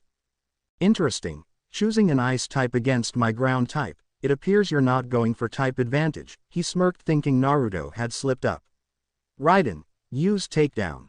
You're really underestimating us old man. Glacial, dodge and use Whirlpool. Glacial vanished in a burst of speed, reappearing behind Raiden with a large swirling mass of water above her, which she threw, hitting Raiden dead center and knocking him out. Damn, you're better than I thought, he smirked as he recalled the ground-type Pokemon, Naruto doing the same with Glacial, since he knew what was coming next. But can you beat my final Pokemon? Come out, Magmar. From out of the magma burst Blaine's final Pokemon.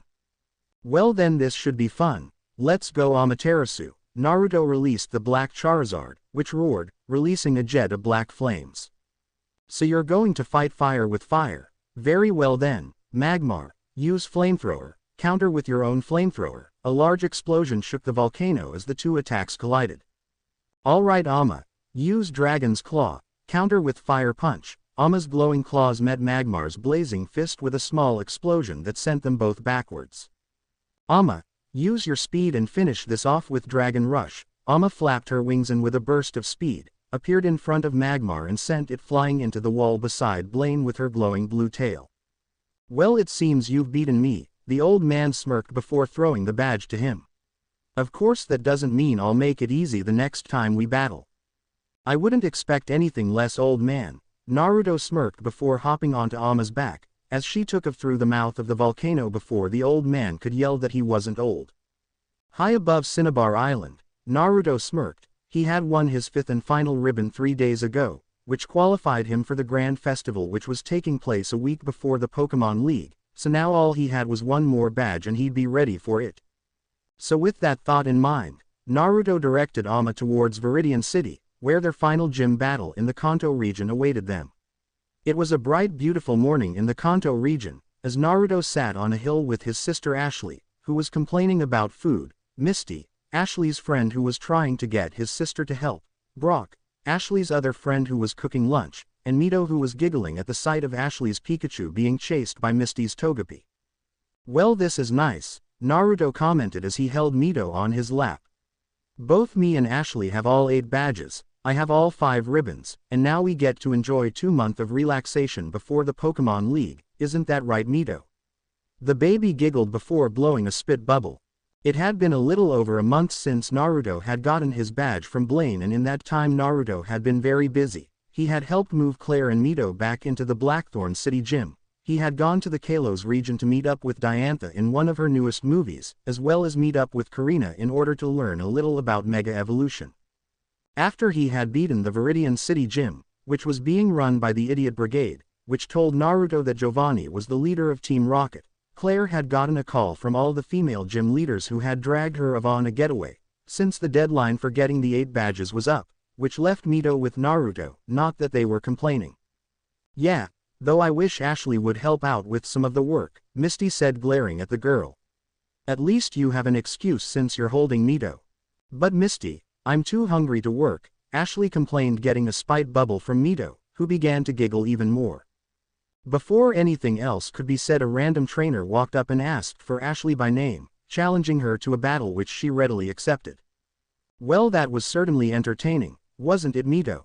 Mito giggled as Naruto tickled her, before he covered her as a Dragonite flew overhead, with a tailwind knocking over everything. What the hell was that for? Naruto yelled at the Dragonite before freezing and looking down at Mito, who had tears welling up in her eyes, since she was still in his arms when he yelled. No, no Mito, please don't cry, Daddy didn't mean to yell, he said frantically as he gently rocked her, while releasing his tails to wrap around her. Like Kura had said, a week after he gained his last badge he had become a full-fledged demon. Once Mito had calmed down, Naruto handed her over to Misty, whom Mito seemed to like, before turning his gaze upon the Dragonite, who was sweating bullets seeing as Naruto's eyes were glowing blood red. What the hell is your problem? Can't you see we were eating here? Naruto growled out, grabbing the Dragonite by its antenna and pulling it down to eye level. Roera, it said, getting a blank look from Naruto and a confused look from the others. Look, I don't care if you were ordered to deliver a letter to us, you don't go around interrupting people's lunch, especially when there's a baby in the group. The Dragonite frantically nodded its head and handed Naruto the letter before flying off. Well, what does it say? Ashley asked excitedly, getting a blank look from the others which she either didn't notice or ignored. With a small sigh, Naruto opened the letter, revealing a hologram of a woman who invited them to a place called New Island, where the owner of the island, who claimed to be the strongest trainer in the world, was accepting challenges. Can we go please, Naruto, please? Ashley asked, literally jumping around in anticipation. Before he could finish nodding his head, Ashley vanished and reappeared with all of their things packed and ready to go. How did she do that? Misty asked, stunned, as Naruto took Mito back from her with a small smile, seeing as Mito had fallen asleep. There are only 3 things I know that will get Ashley motivated, enough to move that fast: my mom's cooking, a new Pokemon, or a battle with a strong trainer, he said with a smile as he began walking away with a sleeping Mito, headed towards the closest port, with Ashley falling into step with her brother. Half an hour later, Naruto was standing in the Pokemon Center letting of a small amount of killer intent. The reason: on their way to the center, a giant storm had appeared out of nowhere. Now Naruto loved the rain. What he didn't like was someone manipulating the weather and causing Mito to cry, seeing as she was crying in his arms. Don't worry, Mito. Daddy will find the mean person who created the storm and got you wet, and when I do they will know not to mess with a demon. He began releasing a powerful dark aura, which caused everyone around them to back away, while Mito went from crying to giggling. For some reason Mito always giggled when he released a dark aura of death. Kura said it was her demonic nature showing itself. Naruto, don't you think blaming someone for the rain is going a little overboard? Misty asked nervously, since she didn't see how anyone could change the weather like that.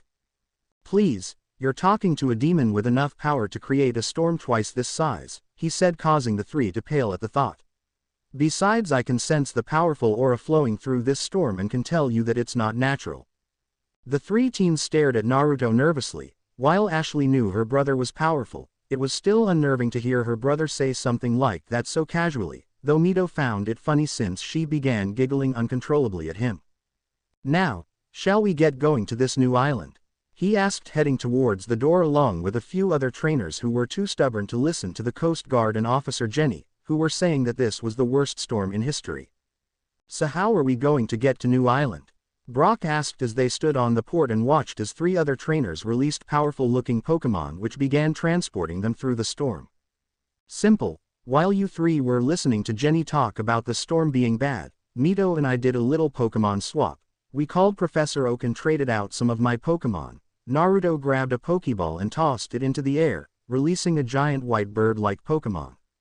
Guys, you all remember Sora? Sora craned her head around to stare at them before bending down and gently nuzzling Mito, who stretched out her little hand to pet her. Once they were all settled onto Sora, she spread her wings and shot into the sky, until she hovered above in front of the moon, casting a huge shadow over the earth below them. Wow, this is so cool, Ashley yelled as Sora calmly soared towards the island in the middle of the storm, where the waters were calm and peaceful. Once they landed and Naruto recalled Sora to her Pokeball, they were greeted by the woman from the hologram message, who asked them to release their Pokemon from their Pokeballs. Ashley released her Bulbasaur and Squirtle, Brock released his Vulpix, Misty released her Psyduck, while Naruto released Luca, Kura, Kushina, Amaterasu, and Kasumi, who had evolved into a Dragonite, giving him a very intimidating team. Once their Pokemon had been released, Kushina taking Mito, they followed the woman to a large room where they found 3 other trainers who had managed to make it to the island. What took you guys so long? Asked one of the 2 boys who was stroking a Pidgeotto.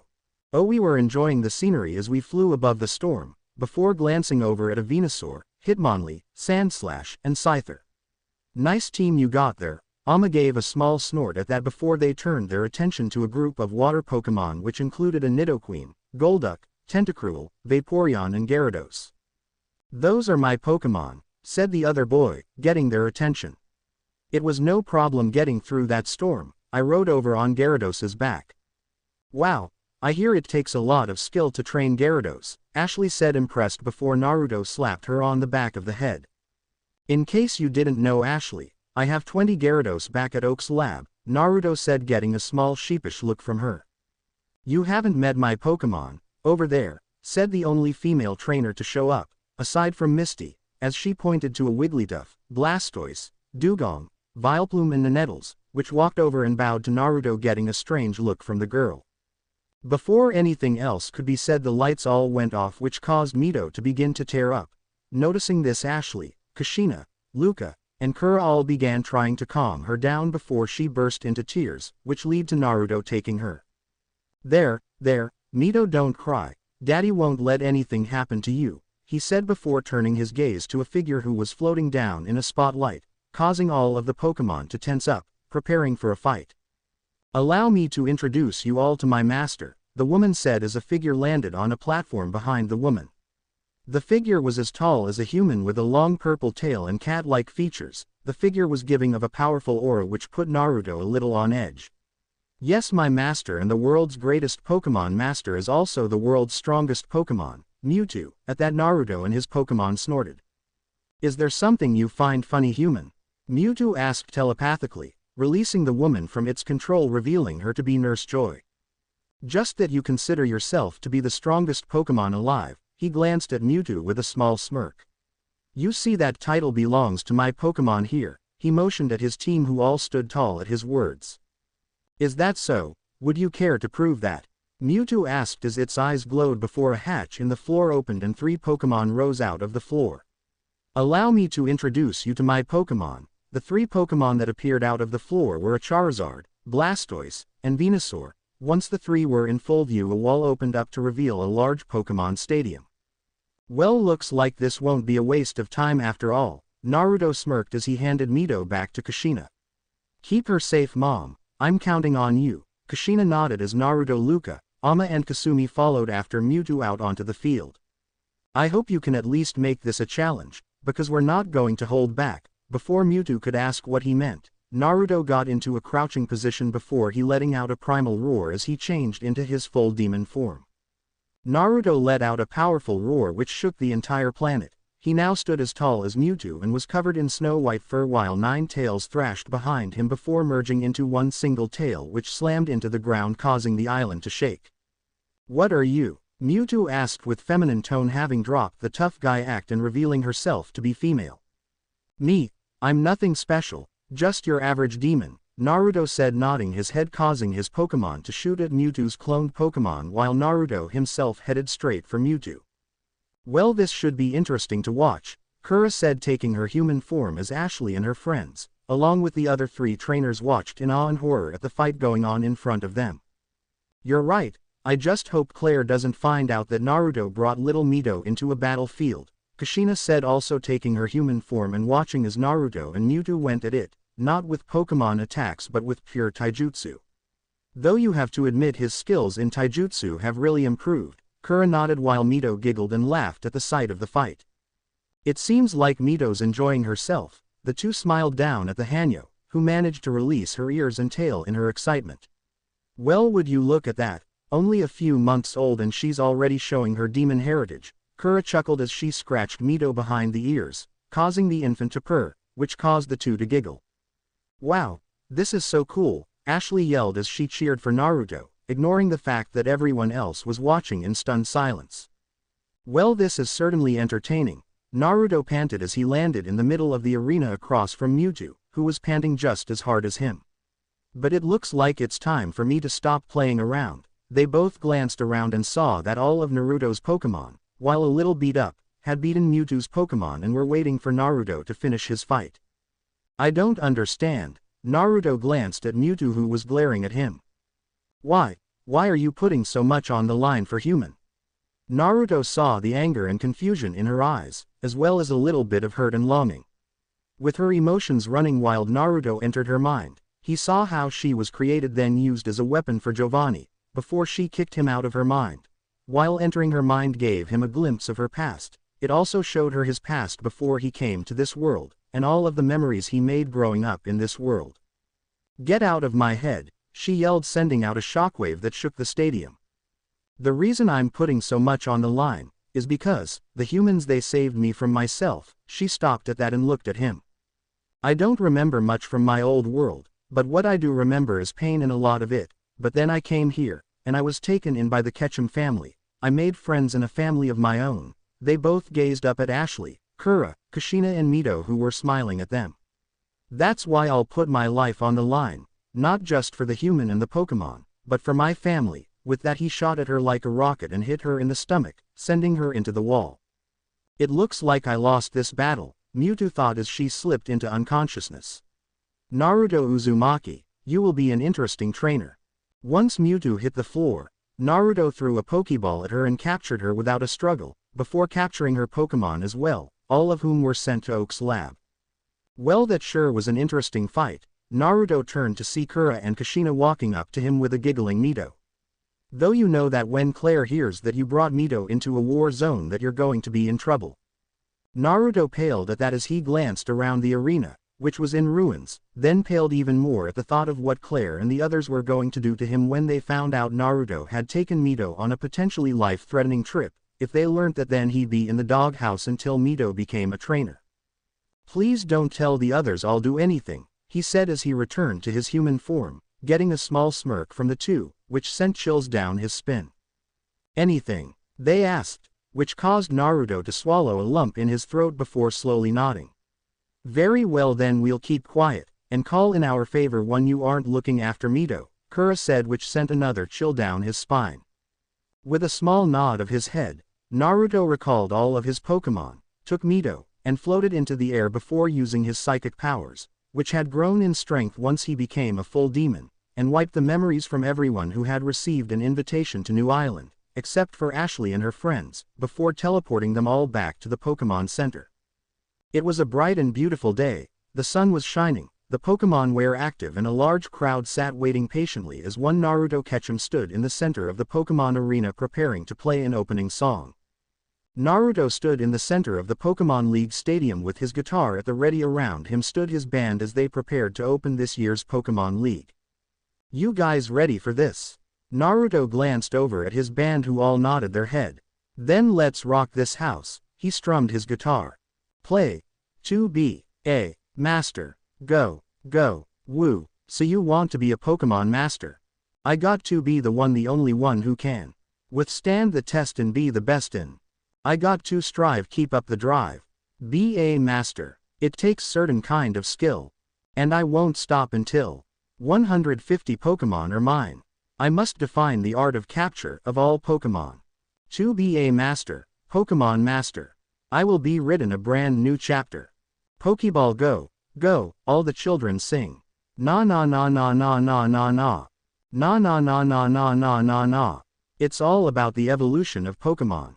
Na na na na na na na na. Na na na na na na na na. Pokeball go, go, Pokemon. Got my badges and my Pokeball. Got my buddy Pikachu to help me try to catch 'em all. Yo, it's all about the evolution of the Pokemon. The training, attaining and being part of the phenomenon. Be a Poke Master icon, ha. Team Rocket will be long gone. But first you gotta know about the different types. Grass, fire, ground, flame, electric, water, rock, flying, ice, normal, bug, ghost, fighting and dragon. Don't forget about psychic. To be a Master, Pokemon Master. I will be written a brand new chapter. To be a Master, Pokemon Master. I will be striving to the greatest Master. Pokeball go, go," all the children sing. Na na na na na na na na. Na na na na na na na na. It's all about the evolution of Pokemon. Na na na na na na na na. Na na na na na na na na. Na na na na na na na na. Na na na na na na na na. Greatest Master of Pokemon. The music slowed and the Naruto lowered his head, taking on a dark tone. Somewhat impressive. Now you've reached your plateau. But not yet a hero. Are you ready to meet and defeat the elite? Can I expect survival against your rival? And remember, gotta catch 'em all. Show me what you've got. The crowd cheered as the music picked back up. Pokeball go, go, Pokeball go. To be a Master, Pokemon Master. I will be written a brand new chapter. To be a master, Pokemon Master. I will be striving to be the greatest master. Pokemon Master. The greatest master, Pokemon Master. The greatest chapter. Sing it. Na na na na na na na na. The greatest master of Pokemon. The crowd cheered as the song came to an end, and all of the trainers swelled as they caught the true meaning of Naruto's song, to never give up as a trainer, even if you don't win. Thank you, Naruto, the league director said, walking onto the stage, getting a nod from Naruto as he backed up to give the director space. Now, let this year's Pokemon League begin. The crowd cheered as the trainers moved off the field in order to get their first match of the day. So that's how this works. Interesting, Naruto thought as he looked over the board that held the lineups. There were 120 trainers participating in the league. They would each have a 3-on-3 battle against different opponents. In order for them to move on to the next round, they had to win 3 bottles, but if they lost 3, they were out. Well then, let's see who my first opponent is. Naruto found his name and found that his opponent was a guy named Richard. Smirking at that, Naruto went over and registered the 3 Pokemon he was going to be using for the first round. Alright, ladies and gentlemen, the battles so far have been intense, but let's see if our next 2 competitors can keep up the enthusiasm we've seen today, the announcer called out. First, from Pallet Town, we have Naruto Ketchum. The crowd cheered as Naruto walked onto the field, holding Mito in his arms, getting "Oz" from the crowd. And his opponent, Richard of Lavender Town. Again the crowd roared in anticipation. Are both trainers ready? The ref asked, getting a nod from the 2. Then let the battle begin, he yelled, raising a red and green flag. Let's show them what we got. Rhyhorn, Richard yelled, calling out his first Pokemon. Are you ready, Mito? Mito, who was playing with a Pokeball, giggled before tossing the Pokeball, releasing Kasumi, who walked over and nuzzled Mito. Alright Kasumi, I'll let you play with Mito after this battle. Alright, Kasumi nodded her head before turning towards her opponent, who was staring at her with wide eyes. Well, since you seem a little stunned by my first Pokemon, I guess I'll start as a Kasumi. Use Dragon Pulse. Kasumi fired a purplish beam at the Rhyhorn, knocking it out before anything else could happen. The crowd was silent for a moment before they burst into cheers as the ref declared Kasumi the winner of the first match. Amazing! Dragonite knocked out Rhyhorn with 1 attack. That's the kind of power you expect from a Dragon-type Pokemon, the commentator said as Kasumi moved over and took Mito from Naruto, who chuckled at the Dragon type. She was very protective of Mito. It's not over yet. Go Machamp, Richard yelled as he called on his second Pokemon. Well, since Kasumi is busy holding Mito, I guess I'll let my next Pokemon have some fun. Naruto grabbed the Pokeball from his belt. Let's go Sadao. Naruto released Gallade. How looked at his opponent, boredom evident in his eyes as he glanced at Naruto with a look that said, really? Sai, consider it a warm-up. After this match we can go and have a real fight. Sadao nodded at that before turning to face his opponent. Let the second match between Machamp and Gallade begin, the ref said. The second the match started, Sadao was in front of Machamp and began using it as a punching bag, before sending it into a wall behind its trainer, where it lay unconscious. The winner is Gallade, the ref said, stunned as Sadao walked over and sat next to Kasumi and Mito, a bored look on his face. Maybe bringing the strongest Pokemon I have wasn't such a good idea, Naruto must, ignoring the commentator, while his opponent brought out Nidoking. Oh well, nothing I can do about it now, he shrugged as he grabbed his third Pokemon. Dance around these fools, Asami, Naruto called out his Gardevoir, who had the same bored look on her face as her twin. Let the final match begin, the ref said before a purple blur created a hole in the wall, as Asami threw the Nidoking with a wave of her arms before walking over to Mito, who began giggling at the psychic type. Yeah, definitely a bad idea to bring you 3, he said, shaking his head at his Pokemon while the ref declared him the winner of the first match while the crowd cheered. Sigh, oh well, nothing I can do about it now, he said, walking off the field with his Pokemon, waiting for the rest of the tournament get underway. Naruto smiled as the crowd around him burst into cheers. The reason was the third day of the Pokemon League, the second round, and Ashley had just managed to come out on top over Gary Oak. Well, that certainly was an interesting battle, Professor Oak said as Ashley cheered and hugged her Charizard in joy. It was intense, that's for sure, Naruto said, nodding his head when Ashley looked over at him and their mom, who was holding a giggling Mito. She's gotten a lot stronger since she started this journey, but I wonder, is she strong enough to face her next opponent? With a small sigh, Naruto took Mito and stood up, leaving the arena in order to prepare for the next day, seeing as he would be facing Ashley next. It had been 3 days since the beginning of the Pokemon League and Naruto and his team were, for lack of a better word, bored. The league was actually a letdown compared to what they were expecting. Over the past 2 days Naruto and his team had only seen 4 people that would qualify as a challenge to them, the first being Gary and the second being Ashley. Another trainer that caught their attention was Nisha, the girl they had met on New Island, who was blowing through her battles rather easily. The last person to catch their interest was a boy named Red, who had a lot of powerful Pokemon himself. So who should I use in my battle against Ashley? Naruto wondered as he looked at all of his gathered Pokemon that Oak had brought using a portable Poke Lab that Naruto had invented. Luca and Amaterasu are a given. Luca wants to face her Pikachu and Ama wants to face her Charizard, but the rest of her team are the real question. Naruto glanced around at all of his Pokemon, trying to come up with different scenarios and battle planes. He knew that Ashley would be mad if he didn't take a battle with her seriously, and he wanted to give her the best battle he could, since it would be her last in this year's Pokemon League. After an hour of talking it over with his Pokemon and playing a little with Mito in order to get his mind of the battle, Naruto decided on his team for the next day, before heading to get dinner with Mito sound asleep in his arms. So are you nervous about tomorrow? Naruto glanced up from feeding Mito to see Claire standing before him, along with Valerie, the leader of the Laver City Gym in the Kalos region, and Janine, who had taken over as the Fuchsia City Gym leader when Koga was asked to join the Elite Four. No, not nervous, more like anxious, he smirked as he handed Mito to Claire as the 3 gym leaders sat down. I want to give Ashley a battle to remember, since tomorrow's going to be her last battle, but I don't want to let down my own Pokemon either. We may have lost the Grand Festival in the final rounds, but that doesn't mean we're going to lose the Pokemon League. The 3 smiled at that. They all remembered the loss at the Grand Festival. Naruto and Ama were in the final round against a trainer who also had a Charizard. Halfway through the battle Naruto decided to Mega Evolve Ama using the Charizardite X stone Ama was holding. The thing he wasn't expecting was his opponent to do the same with a Charizardite Y stone. The final battle in the festival was a battle between the 2 Mega Evolved forms of Charizard, with his opponents winning due to a double knockout where Ama fell first. That wasn't your fault, Naruto. There was no way you could know that another trainer had the capability of Mega Evolution, Janine said, trying to cheer him up. Besides, this isn't a contest battle to show of beauty and power, this is a league battle to show of power and skills, both of which you have in spades.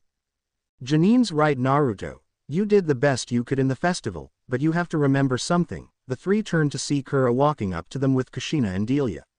No matter how strong you and your Pokemon become, there's always someone stronger than you out there, which mean you always have room to grow and become stronger.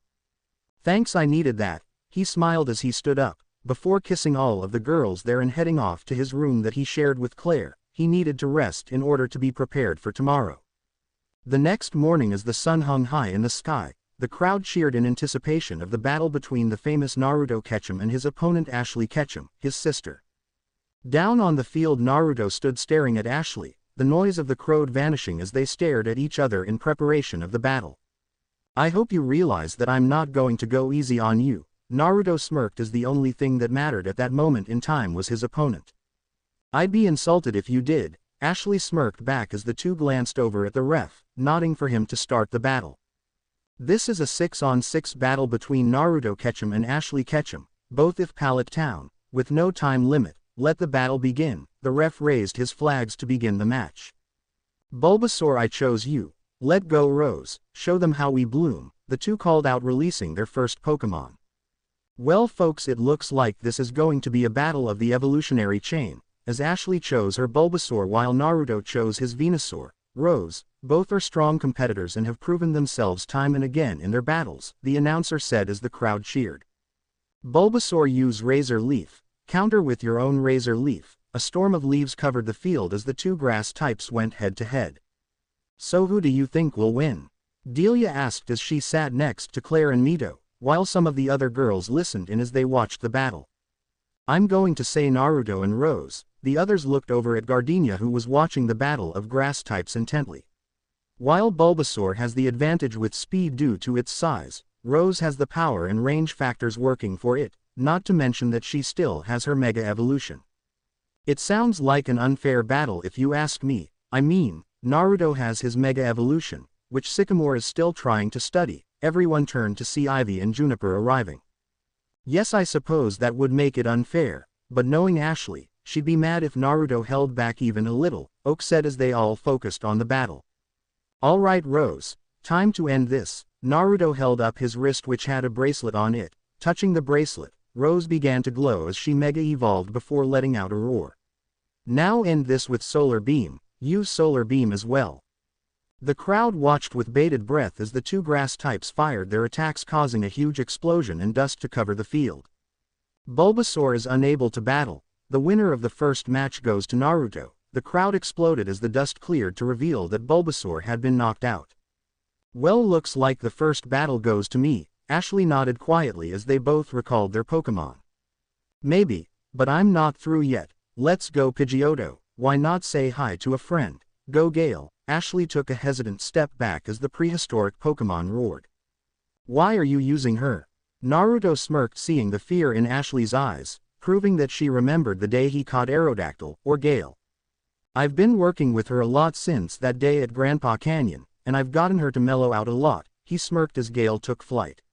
Now Gale, use Steel Wing, counter it with your own Steel Wing. The crowd roared as the two flying Pokemon clashed against each other, sparks flying every time they met. Well, Pidgeottos go this battle. The group of gym leaders looked over at Winona, the gym leader of Fortree City in the Hoenn region. That is, unless Gale knows something really strong.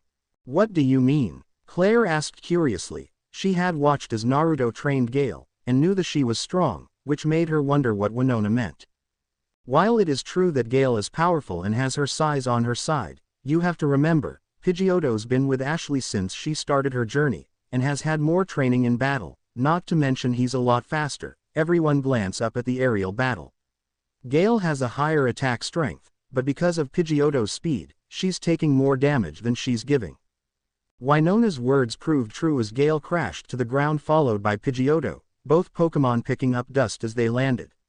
As the dust cleared, everyone watched as the two Pokemon struggled to remain conscious. Damn, I didn't think Pidgeotto would be this strong. Got to finish this and fast. Gale, end this with Hyper Beam. Gale opened her mouth and fired an orange beam at Pidgeotto, knocking him out, before fainting herself. Both Aerodactyl and Pidgeotto are unable to battle. The ref yelled as the crowd cheered, the anticipation of the next battle heavy in the air. Well now, this is starting to get interesting. Didn't think you'd be this strong, Ash. Naruto smirked at seeing the twitch of anger his sister had at her nickname. Yeah, well, I don't plan on losing yet. Let's go Tauros. The bull Pokemon snorted in anticipation of the battle. I figured you'd use a Tauros, but he's no match against my Pokemon. Let's go Tora. Everyone stared in awe at the buffalo Pokemon as she snorted, ready to begin.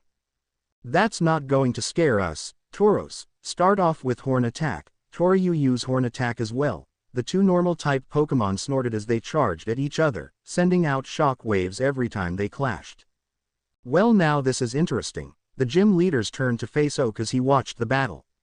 Naruto is matching Ashley Pokemon for Pokemon, but why?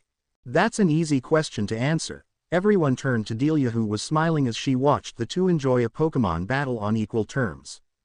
Even though he hasn't trained with her a lot, he knows her just as well as she knows herself, both as a person and a trainer. They both know that Naruto is stronger and more skilled as a trainer, which is why he's matching her. He's bringing himself down to her level while still staying out of her reach and matching her, giving her something to strive for. Everyone cheered as another shock wave shook the stadium as the two normal-type Pokemon clashed. Naruto's just like that. He's trying to teach her while also having fun. Delia smiled as she remembered the two of them as kids.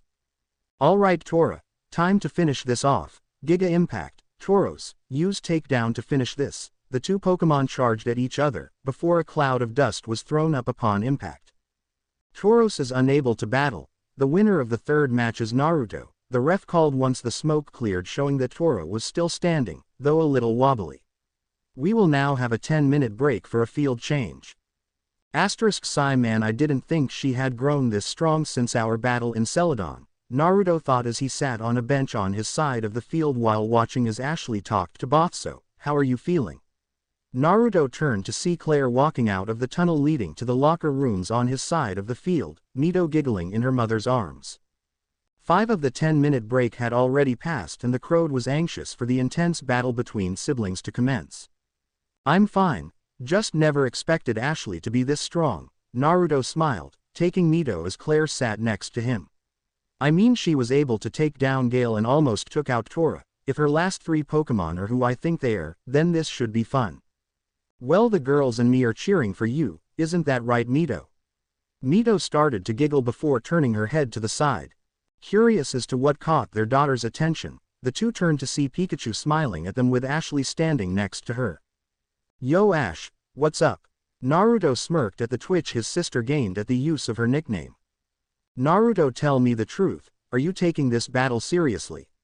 All noise ceased as Naruto narrowed his eyes at his sister, who had the first truly serious look on her face that Naruto had seen in a long time. Why would you ask something you already know the answer to? Ashley tensed a little, hearing the anger in her brother's voice, before shaking it off. Because, so far in our battles you've been matching me move for move, using Pokemon that are similar to mine, but none of your main team, the ones I saw you use against Mewtwo or Cynthia, Ashley said as tears began to form in her eyes, causing Naruto to let out a small sigh as what she meant hit him. Sigh, look Ashley, I'll only say this once, the Pokemon I've used so far are here because they chose to battle you, to see if everything the gym leaders have been saying about you is true. Ashley had a confused look on her face at that. Sigh, as you know I am on good terms with most if not all the gym leaders in every region, and they like to brag to each other when they win a battle or warn the others if there's a trainer they think is strong. Because of my connection with the gym leaders I have heard all about the challengers they thought of as strong, and out of everyone, you were the most talked about, not because you're my sister, but because you trust your Pokemon and were able to overcome every obstacle that they threw at you. They talked about how you and your Pokemon had strong bonds, each one was different, but they all lead to one thing, you and your Pokemon becoming stronger. While I was choosing my team for today, I told them everything I had heard about you from all of the Kanto gym leader. When they heard these things they chose to battle you and your team, and Asami and the rest let them. They wanted to test you to see if everything they had heard about you was true, and so far it's proven true. Ashley took a small step back at seeing her brother angry. Normally when people made her brother angry they didn't last long. So don't say that we're going easy on you because all of my Pokemon are giving it their all. Which means that you and your Pokemon have gotten stronger seeing as you were able to take down Gale and Tora's on her last leg. Naruto turned away from his sister who was staring at him in shock. But that doesn't mean that the rest of these battles will be easy. My last 3 Pokemon are stronger than the first 3. Don't worry, we won't make this battle easy for you to win, Naruto smirked as Ashley wiped the tears away. Before you go, catch, Ashley caught the box that Naruto tossed her with a confused look on her face, which only increased when she opened it to reveal a pink stone and a bracelet similar to Naruto's own. I'm going let you borrow that to use with Charizard, don't disappoint me, Ama's been waiting for a match against her for a while now, and if you disappoint her, well let's just say it won't be pretty. Ashley shuddered at the thought of what Naruto and Ama would do to her. During the 3-month break after getting her 8th badge, Ashley and her Pokemon had spent time learning about all of Naruto's Pokemon while he played with Mito. Out of all of Naruto's Pokemon there were 6 that scared her enough to know they meant what they said. The first 3 were Luca, Kura and Kushina. Ashley knew to never piss them off, since she had seen what they did to people that did, such as Gary. The next 3 were Ama, Kasumi and Asami. While they weren't as powerful as the first 3, they were just as scary. Right, you don't have to worry, me and Charizard will give it our all. She smiled before running back to her side of the arena as the ref stepped forward, indicating that the 10 minutes were up. So, are you going to stay down here or head back up to the stands? Naruto asked Claire as stood up, and walked to the competitor's box. I think we'll stay down here. Mito's been enjoying watching her daddy and his Pokemon battle, and if we stay down here we'll have a better view, she said, bouncing Mito on her lap as the infant laughed. With a smirk on his face Naruto entered the box and stared at Ashley, who had a determined look in her eyes, causing his smirk to widen. We will now begin the second round. This battle will take place on a grass field, the ref called out as the field changed from a plain field to a grassy plain with rocks and boulders scattered everywhere. Let the battle begin. Let's go Squirtle, Tide, show them your power. As the tiny turtle Pokemon appeared in front of Ashley, both gasped as a Blastoise appeared in front of Naruto, glaring down at the smaller turtle with an interested look. When did you get her? Ashley asked in shock at the sight of another fully evolved version of her Pokemon. I took a trip to the Orange Islands and found Tide here lying unconscious on the beach, her Pokeball next to her indicating she was abandoned, so I nursed her back to health, captured her and trained her. Within a month she evolved from a Squirtle to a Blastoise. Tide gave a small smirk at the smaller Pokemon. Now start us with Water Gun, block it with Water Gun. The two water types attacked, causing the crowd to cheer as the second round began. So who do you think will win this one? Janine asked as the battle began. The two water types fire water guns and hydro pumps at each other with the occasional ice beam from Tide. Naruto. The group of gym leaders and professors turned to see Lorelei standing there with a smirk. What makes you say that? Delia asked, though she already had an idea as to her answer. Because Naruto trained her at my cottage. I even battled against her when I wasn't battling random trainers. The group knew that if Tide battled people like Lorelei then she must be strong. Alright Tide, time to end this, Naruto said, raising his wrist into the air and pressing the Mega Evolution Stone, causing Tide to Mega Evolve. Finish this with Hydro Cannon. Squirtle use Withdraw, Ashley yelled as Tide began charging the cannon on her back, before firing the water attack at the smaller water Pokemon, sending it into the stadium wall. Squirtle is unable to battle. The winner is Tide. The crowd cheered as the smoke cleared to reveal Squirtle, who had been knocked out.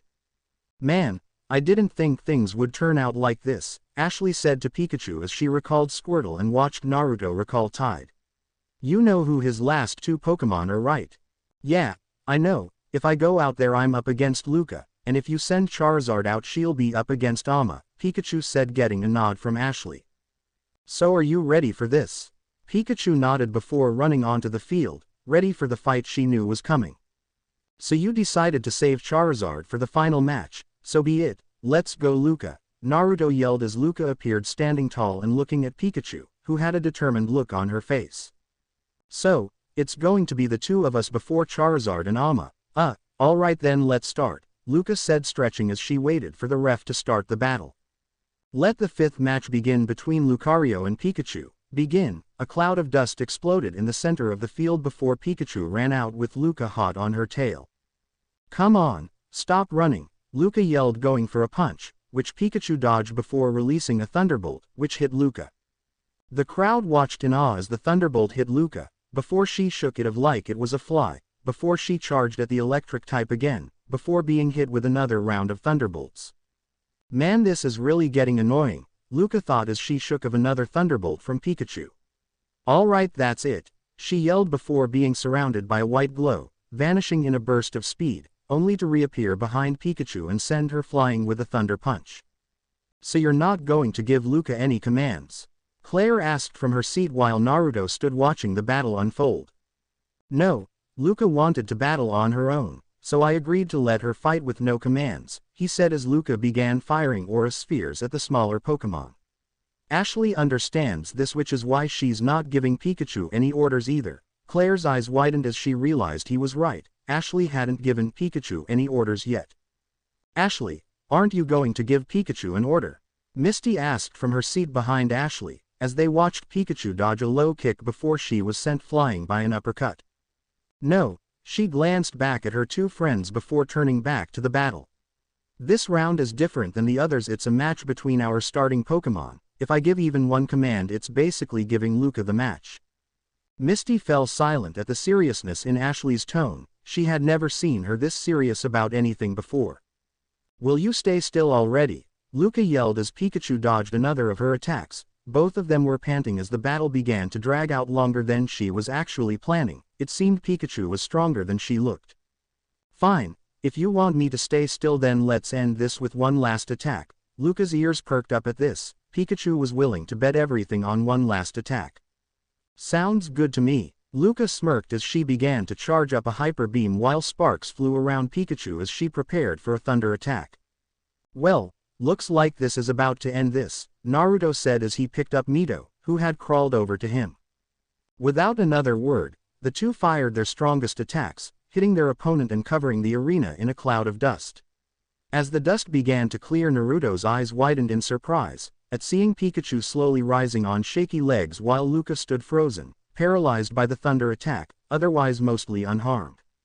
Well, now this is interesting. It looks like Pikachu's stronger than she looks. Naruto watched as the electric type struggled to stand while the paralysis holding Luca began to fade.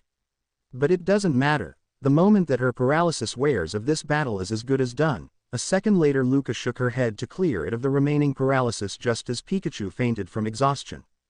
Well, that was an interesting battle, wouldn't you say, Luca?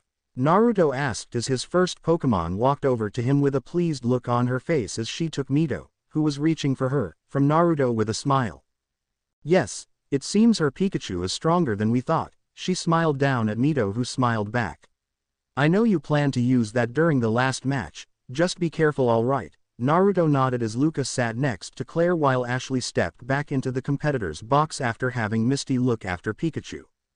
You ready for this? Naruto asked, pulling out his final Pokeball. Yeah, I'm ready and I'm not holding back. Ashley pulled out her final Pokeball, which held her last chance to impress her brother with how strong her and her Pokemon had become. Alright then, let's do this. Go Amaterasu. Don't hold anything back, Charizard. The two fire types appeared in the center of the arena and let loose a jet of flames into the air as they roared, before they glared at each other. Let the final battle between Charizard and Charizard begin, the ref called, causing both trainers to raise their wrist and press the Mega Evolution stones. The crowd stared in awe as for the second time in less than a month two Mega Evolved Charizard stood before them, Naruto's becoming a Mega Charizard X while Ashley's became a Mega Charizard Y. Alright, let's get this started, Naruto said as his eyes began to glow as they stared straight into Ashley's eyes, causing her body to freeze up, while both Amma and Charizard tensed, their eyes closing, before their bodies relaxed.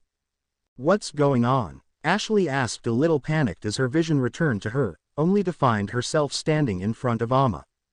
Nice, isn't it? Ashley's eyes widened as she heard Naruto's voice coming from Amma. I call this synchronizing. It's something that can only be done when there are two Mega Evolved Pokemon of the same type on the field. Synchronizing. Ashley looked at her hands, only to see claws. Turning her head, her eyes widened as she saw herself still standing in the competitor's box, her eyes glowing, before she turned back to Naruto. Amma. Synchronizing is, as I said, something that can only happen when two Mega Evolved Pokemon of the same type are on the field. What it does is it connects the Pokemon and their trainers on a deeper level than the regular Mega Evolution. When synchronization happens, the trainer and their Pokemon become one, two souls sharing the same body for a period of time. During that time, the trainer and their Pokemon fight as one. Ashley's eyes widened as Charizard's body tensed. She could tell Charizard was ready for this. Now, let's begin. Amma spread her wings as she lunged as Charizard, who jumped back and took to the skies with Amma following right behind her. Running won't save you in this battle. Now Amma, let use Flamethrower. Ashley. Charizard barely dodged the jet of dark blue flames as both Pokemon stopped high above the arena and glared at each other. I think I get it now. Even though we share the same body for now, I still need to give Charizard commands as if I were on the ground. The only thing that this really does is allow me to feel and experience what Charizard does. Alright then, Charizard, use Flamethrower. Counter with your own Flamethrower, Amma. The two fire types released a jet of flames at each other, creating an explosion. Nice try, Ashley, but this isn't like the other battles you've fought before, Naruto. Amma said as they appeared out of the smoke caused by the explosion and sent a punch at Ashley. Charizard, who dodged and swung at them with their tail, only for it to be caught by Naruto, who began spinning them before throwing them back towards the stadium. Wow, this is intense, Claire said as she watched the two fight in the air along with the rest of the spectators. So is this the synchronizing that Naruto told me about? Yes, currently both Naruto and Ashley are battling each other in Amma and Charizard. The simplest thing to compare it to would be those shows with the giant robots. Naruto and Ashley are synced with both Amma and Charizard. They give the commands from inside their mind but feel every attack they take. Claire's eyes widened at Luca's explanation. From what she gathered of Naruto's explanation of it and what Luca had just told her, this battle was a lot more dangerous than the previous battles they had. Damn, this is tougher than I thought. I knew Charizard was her strongest Pokemon, but I didn't think this battle would be that intense. It's because they both want your approval and praise. You can see it in their eyes. Naruto glanced at Ashley, Charizard who were hovering across from them and panting in exhaustion. Ashley wants your approval not just as your sister but also as one of your mates. You've been with all of your human mates except for her and she feels that you don't see her potential yet. The same can be said for Charizard though the road of her desire come from something else. Single quote. I see your point, and I guess I have been neglecting Ashley since we started our journeys, but that doesn't change the fact that we're going to win this battle. With a loud roar the two resumed their battle, picking up speed as they continued to clash. The crowd roared in excitement as both Pokemon battled it out, trading blows and jets of fire. Before everyone gasped an Amma appeared behind Charizard and began spinning, preparing for a seismic toss. Suddenly the crowd gasped as the two Pokemon headed for the ground at insane speeds, before they both hit the ground, sending up a huge cloud of dust which covered the field. While the dust cloak was up both Amma and Charizard returned to normal, allowing Naruto and Ashley to return to their bodies, before both fell face first, just as the dust began to settle. Come on Amma, stand up you can do it, come on Charizard, don't let Amma beat you, both Ketchums yelled as their final Pokemon struggled to stand. With one last roar, both Pokemon stood up before falling on their backs unconscious.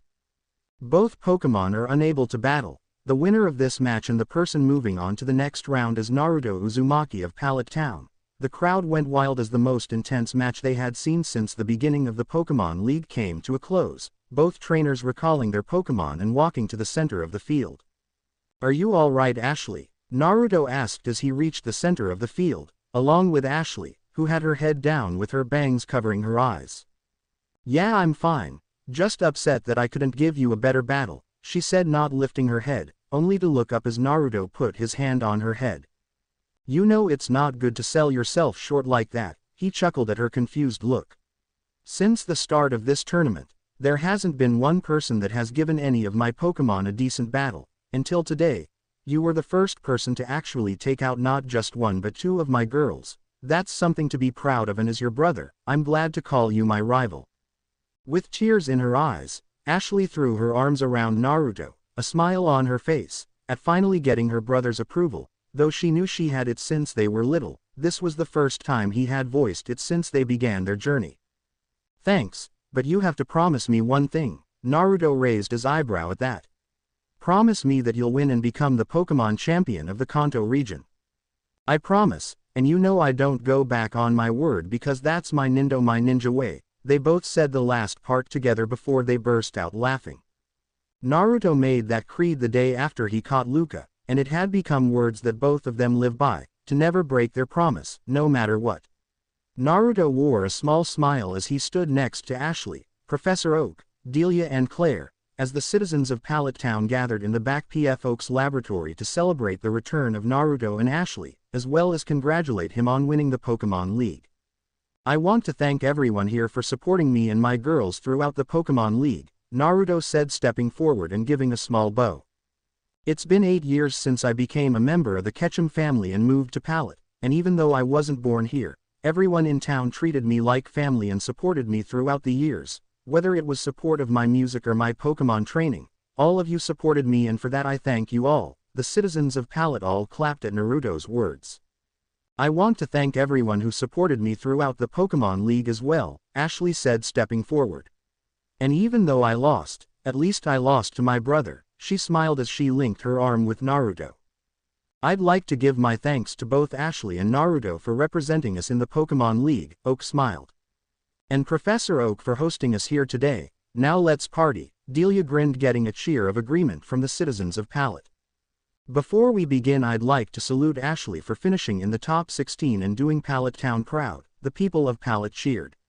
I'd also like to salute Naruto for winning this year's Pokemon League, both have done Pallet Town proud. Again the crowd cheered before everyone began to party.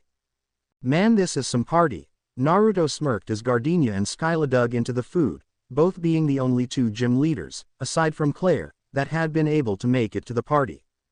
I know, I can't remember the last time I had food this good, Skyla said seeing as she had spent the last few months flying cargo plans, before the Pokemon League that is. Well, Pallet Town does know how to throw a party, Claire smiled as Mito drained her fifth bottle. True though, what's a party without some music? Naruto smiled as he grabbed his guitar and motioned for his Pokemon to get ready. Yo, who wants to hear some music? The people of Pallet Town cheered as Naruto and his band prepared to play. I own none of the songs. Let's do it. I wanna be the very best. Like no one ever was. To catch them is my real test.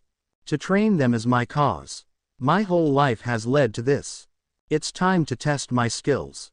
I know I just can't miss. Go and show the world. Born to be a winner. Born to be a champion. Born to be a winner.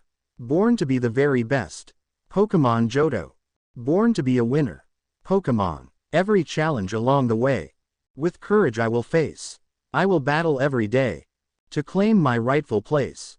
Come with me, the time is right. There's no better team. Arm in arm we'll win the fight. Go and live our dream. Born to be a winner. Born to be a champion. Born to be a winner. Born to be the very best. I was born to be a winner. Born to be a champion. Born to be a winner. Born to be the very best. Born to be a winner. Born to be a winner. Pokemon. The crowd and the Pokemon cheered as they began to play another song. A kid from Pallet Town. With a brand new world to see. Don't know what's ahead, but it won't get the best of me. There's so much to learn. And battles to be won. I've advanced so far. But still there's always more to come. Take a step and I'm on my way. Go and start all over again. I wanna be a hero. Pokemon Advanced. I wanna be a hero. Give me just one chance. And the future will decide. If there's a hero buried deep inside. I wanna be a hero. Pokemon. Naruto smiled as at the crowd and was about to start another song when something caught his eye. What the hell is that? He asked, drawing everyone's attention to a hot air balloon in the shape of a Meowth's head was floating towards them. Not them again, Ashley said, getting a raised eyebrow from Naruto. You know those people. Naruto glanced at his sister as the two people and talking Meowth began introducing themselves. Yeah, it's Team Rocket, Ashley said before blinking in confusion and looking at her brother. Are you telling me you don't remember them? Should I? Everyone, even Team Rocket, gave him a deadpan look. They're the ones tried to take Pikachu back in Viridian City. Naruto stared blankly at his sister. The ones who tried to steal the Moltres Flames at the Pokemon League. Again Naruto gave her a blank look. The ones who destroyed Erika's gym. Naruto's eyes narrowed at that. Oh yeah, them. A powerful dark aura began leaking out of Naruto as he turned his eyes, which were glowing blood red, onto the Team Rocket balloon, causing the three to freeze. Alright girls, everyone aim at that balloon and use Hyper Beam. Without needing to be told twice, all of Naruto's Pokemon turned towards the balloon before unleashing a devastating barrage of Hyper Beams, destroying the balloon and sending the three idiots flying. You know, that might have been a little overboard, Naruto chuckled sheepishly at Mewtwo, who was standing next to him. Of course, they're not the only guest here to crash the party. Curious as to what she meant, Naruto looked around before he saw Lance, the leader of the Kanto and Johto Elite Four, headed straight for him. Yo Lance, what are you doing here? Naruto asked, drawing everyone's attention to the leader of the Kanto and Johto Elite Four. I came to congratulate you on winning the Pokemon League, the dragon trainer said with a small smirk. I'm also here to give you this. He handed Naruto an envelope with the league seal on it.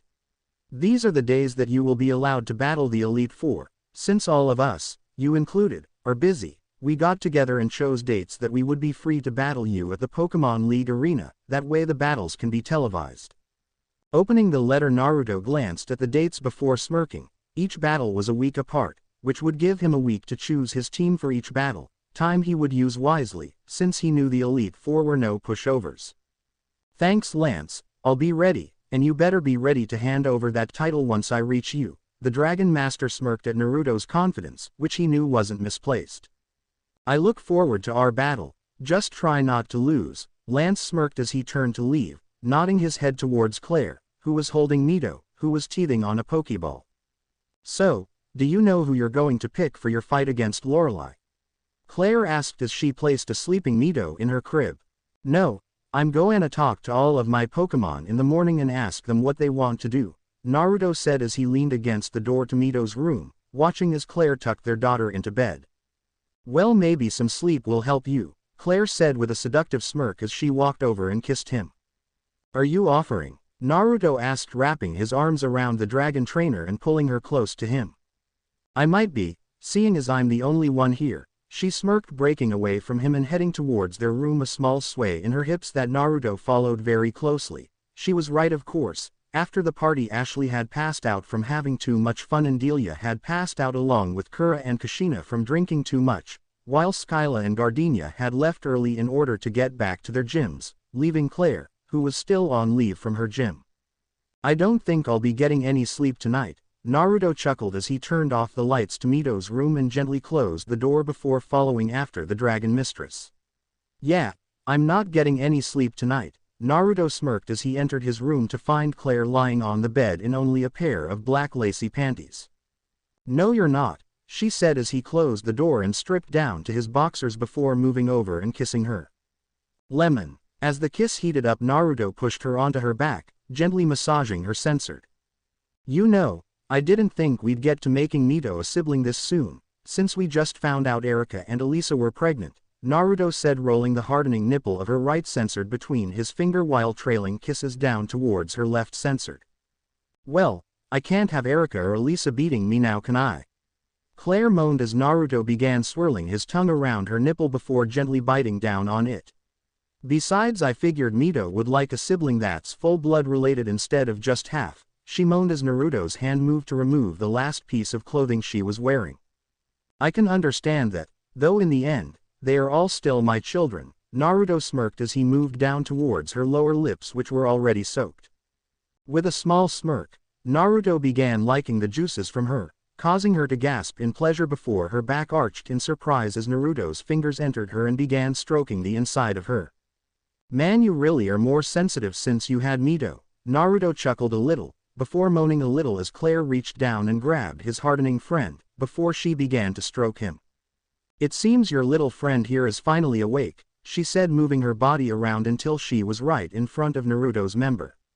"And he really seems happy to see me," she smirked before she kissing the head, her mouth slowly encasing it as she began to bob her head back and forward. "Oh man, Claire, your mouth feels so good, I think I'm about to come," Naruto said before releasing his load down her throat. "You've been going overboard on the ramen again, haven't you?" Claire asked with a small glare as she pulled Naruto out of her mouth, licking her lips. "Only a few bowls, not like one did when I was younger." Claire rolled her eyes, knowing he was lying, though she'd be lying if she said she didn't like the taste. "Though it's nothing compared to your taste," he said, moving around to capture her lips while lining up with her. "Oh, you've gotten bigger since the last time," Claire said as Naruto began moving, slowly picking up speed. "Well, you seem to have gotten tighter since you had Mito," Naruto grunted before Claire pulled him into a deep kiss. "Claire, I'm about to come again." "Then come. Let's give Mito a sibling," Claire panted as Naruto released his second load inside of her. "Well, that was fun," Naruto said as he pulled out of Claire, allowing her to turn onto her stomach, giving Naruto a good view of her ass. "Though I hope you aren't tiered yet, we still have one more hole to go," he said, grabbing her waist and pulling her ass up, causing her eyes to widen. "Naruto, you aren't planning on using?" She stopped and let out a silent scream as Naruto plunged deep into her second hole. "Man, this one's tight, I wonder why we've never tried it before," he asked as Claire fell onto the bed, her eyes rolling into the back of her head as she passed out from the pleasure. "So your weak spot is your ass, got to remember that from now on," he grunted before releasing his third load into Claire's stomach. Pulling out of her, Naruto smiled as he tucked Claire into bed before turning off the lights. Lemon end. "So you're really going to send Ashley to get the GS ball?" Naruto asked as stood next to Professor Oak the next morning, Mito eating a bottle in his arms, as he looked at the schematics of the Pokeball in question, which were shown on Oak's computer. "Yes, since you'll be busy battling the Elite Four, I figured asking her to do this for me would be good for her," Oak smirked, getting a nod from Naruto. "You do realize that once she finds out about the Orange League, she's going to attempt that?" Oak nodded. He knew Ashley would attempt to challenge the Orange League competition, just like Naruto did during the 3 months before the Indigo League. "Yes, though I think it will be good for her," It will give her a chance to train and bond more with her Pokemon if she goes for the Orange League. Naruto shook his head. His sister was so easy to manipulate that he sometimes wondered what would happen to her if she didn't have a voice of reason like Brock and Misty traveling with her. Well then, I'll leave you to tell her. Me and Mito need to go choose our team for outbattle with Lorelei. Naruto turned and began walking towards the yard where all the Pokemon were kept. You're going to take Mito with you to your battles against the Elite Four? Oak asked, surprised. He knew that the Elite Four were no pushovers, so he couldn't figure out why Naruto would take her onto a battlefield like that. Yeah, Claire said it was alright. Besides, it makes her happy when she's watching the battle up close. Isn't that right, Mito? Mito gave her dad a wide grin, despite the bottle still in her mouth. Besides, it's not like Lorelei doesn't like to see little Mito as well. Well then, I won't stop you, and good luck in your first battle. Naruto nodded his thanks before leaving the room. He had a battle to plan for. Thanks.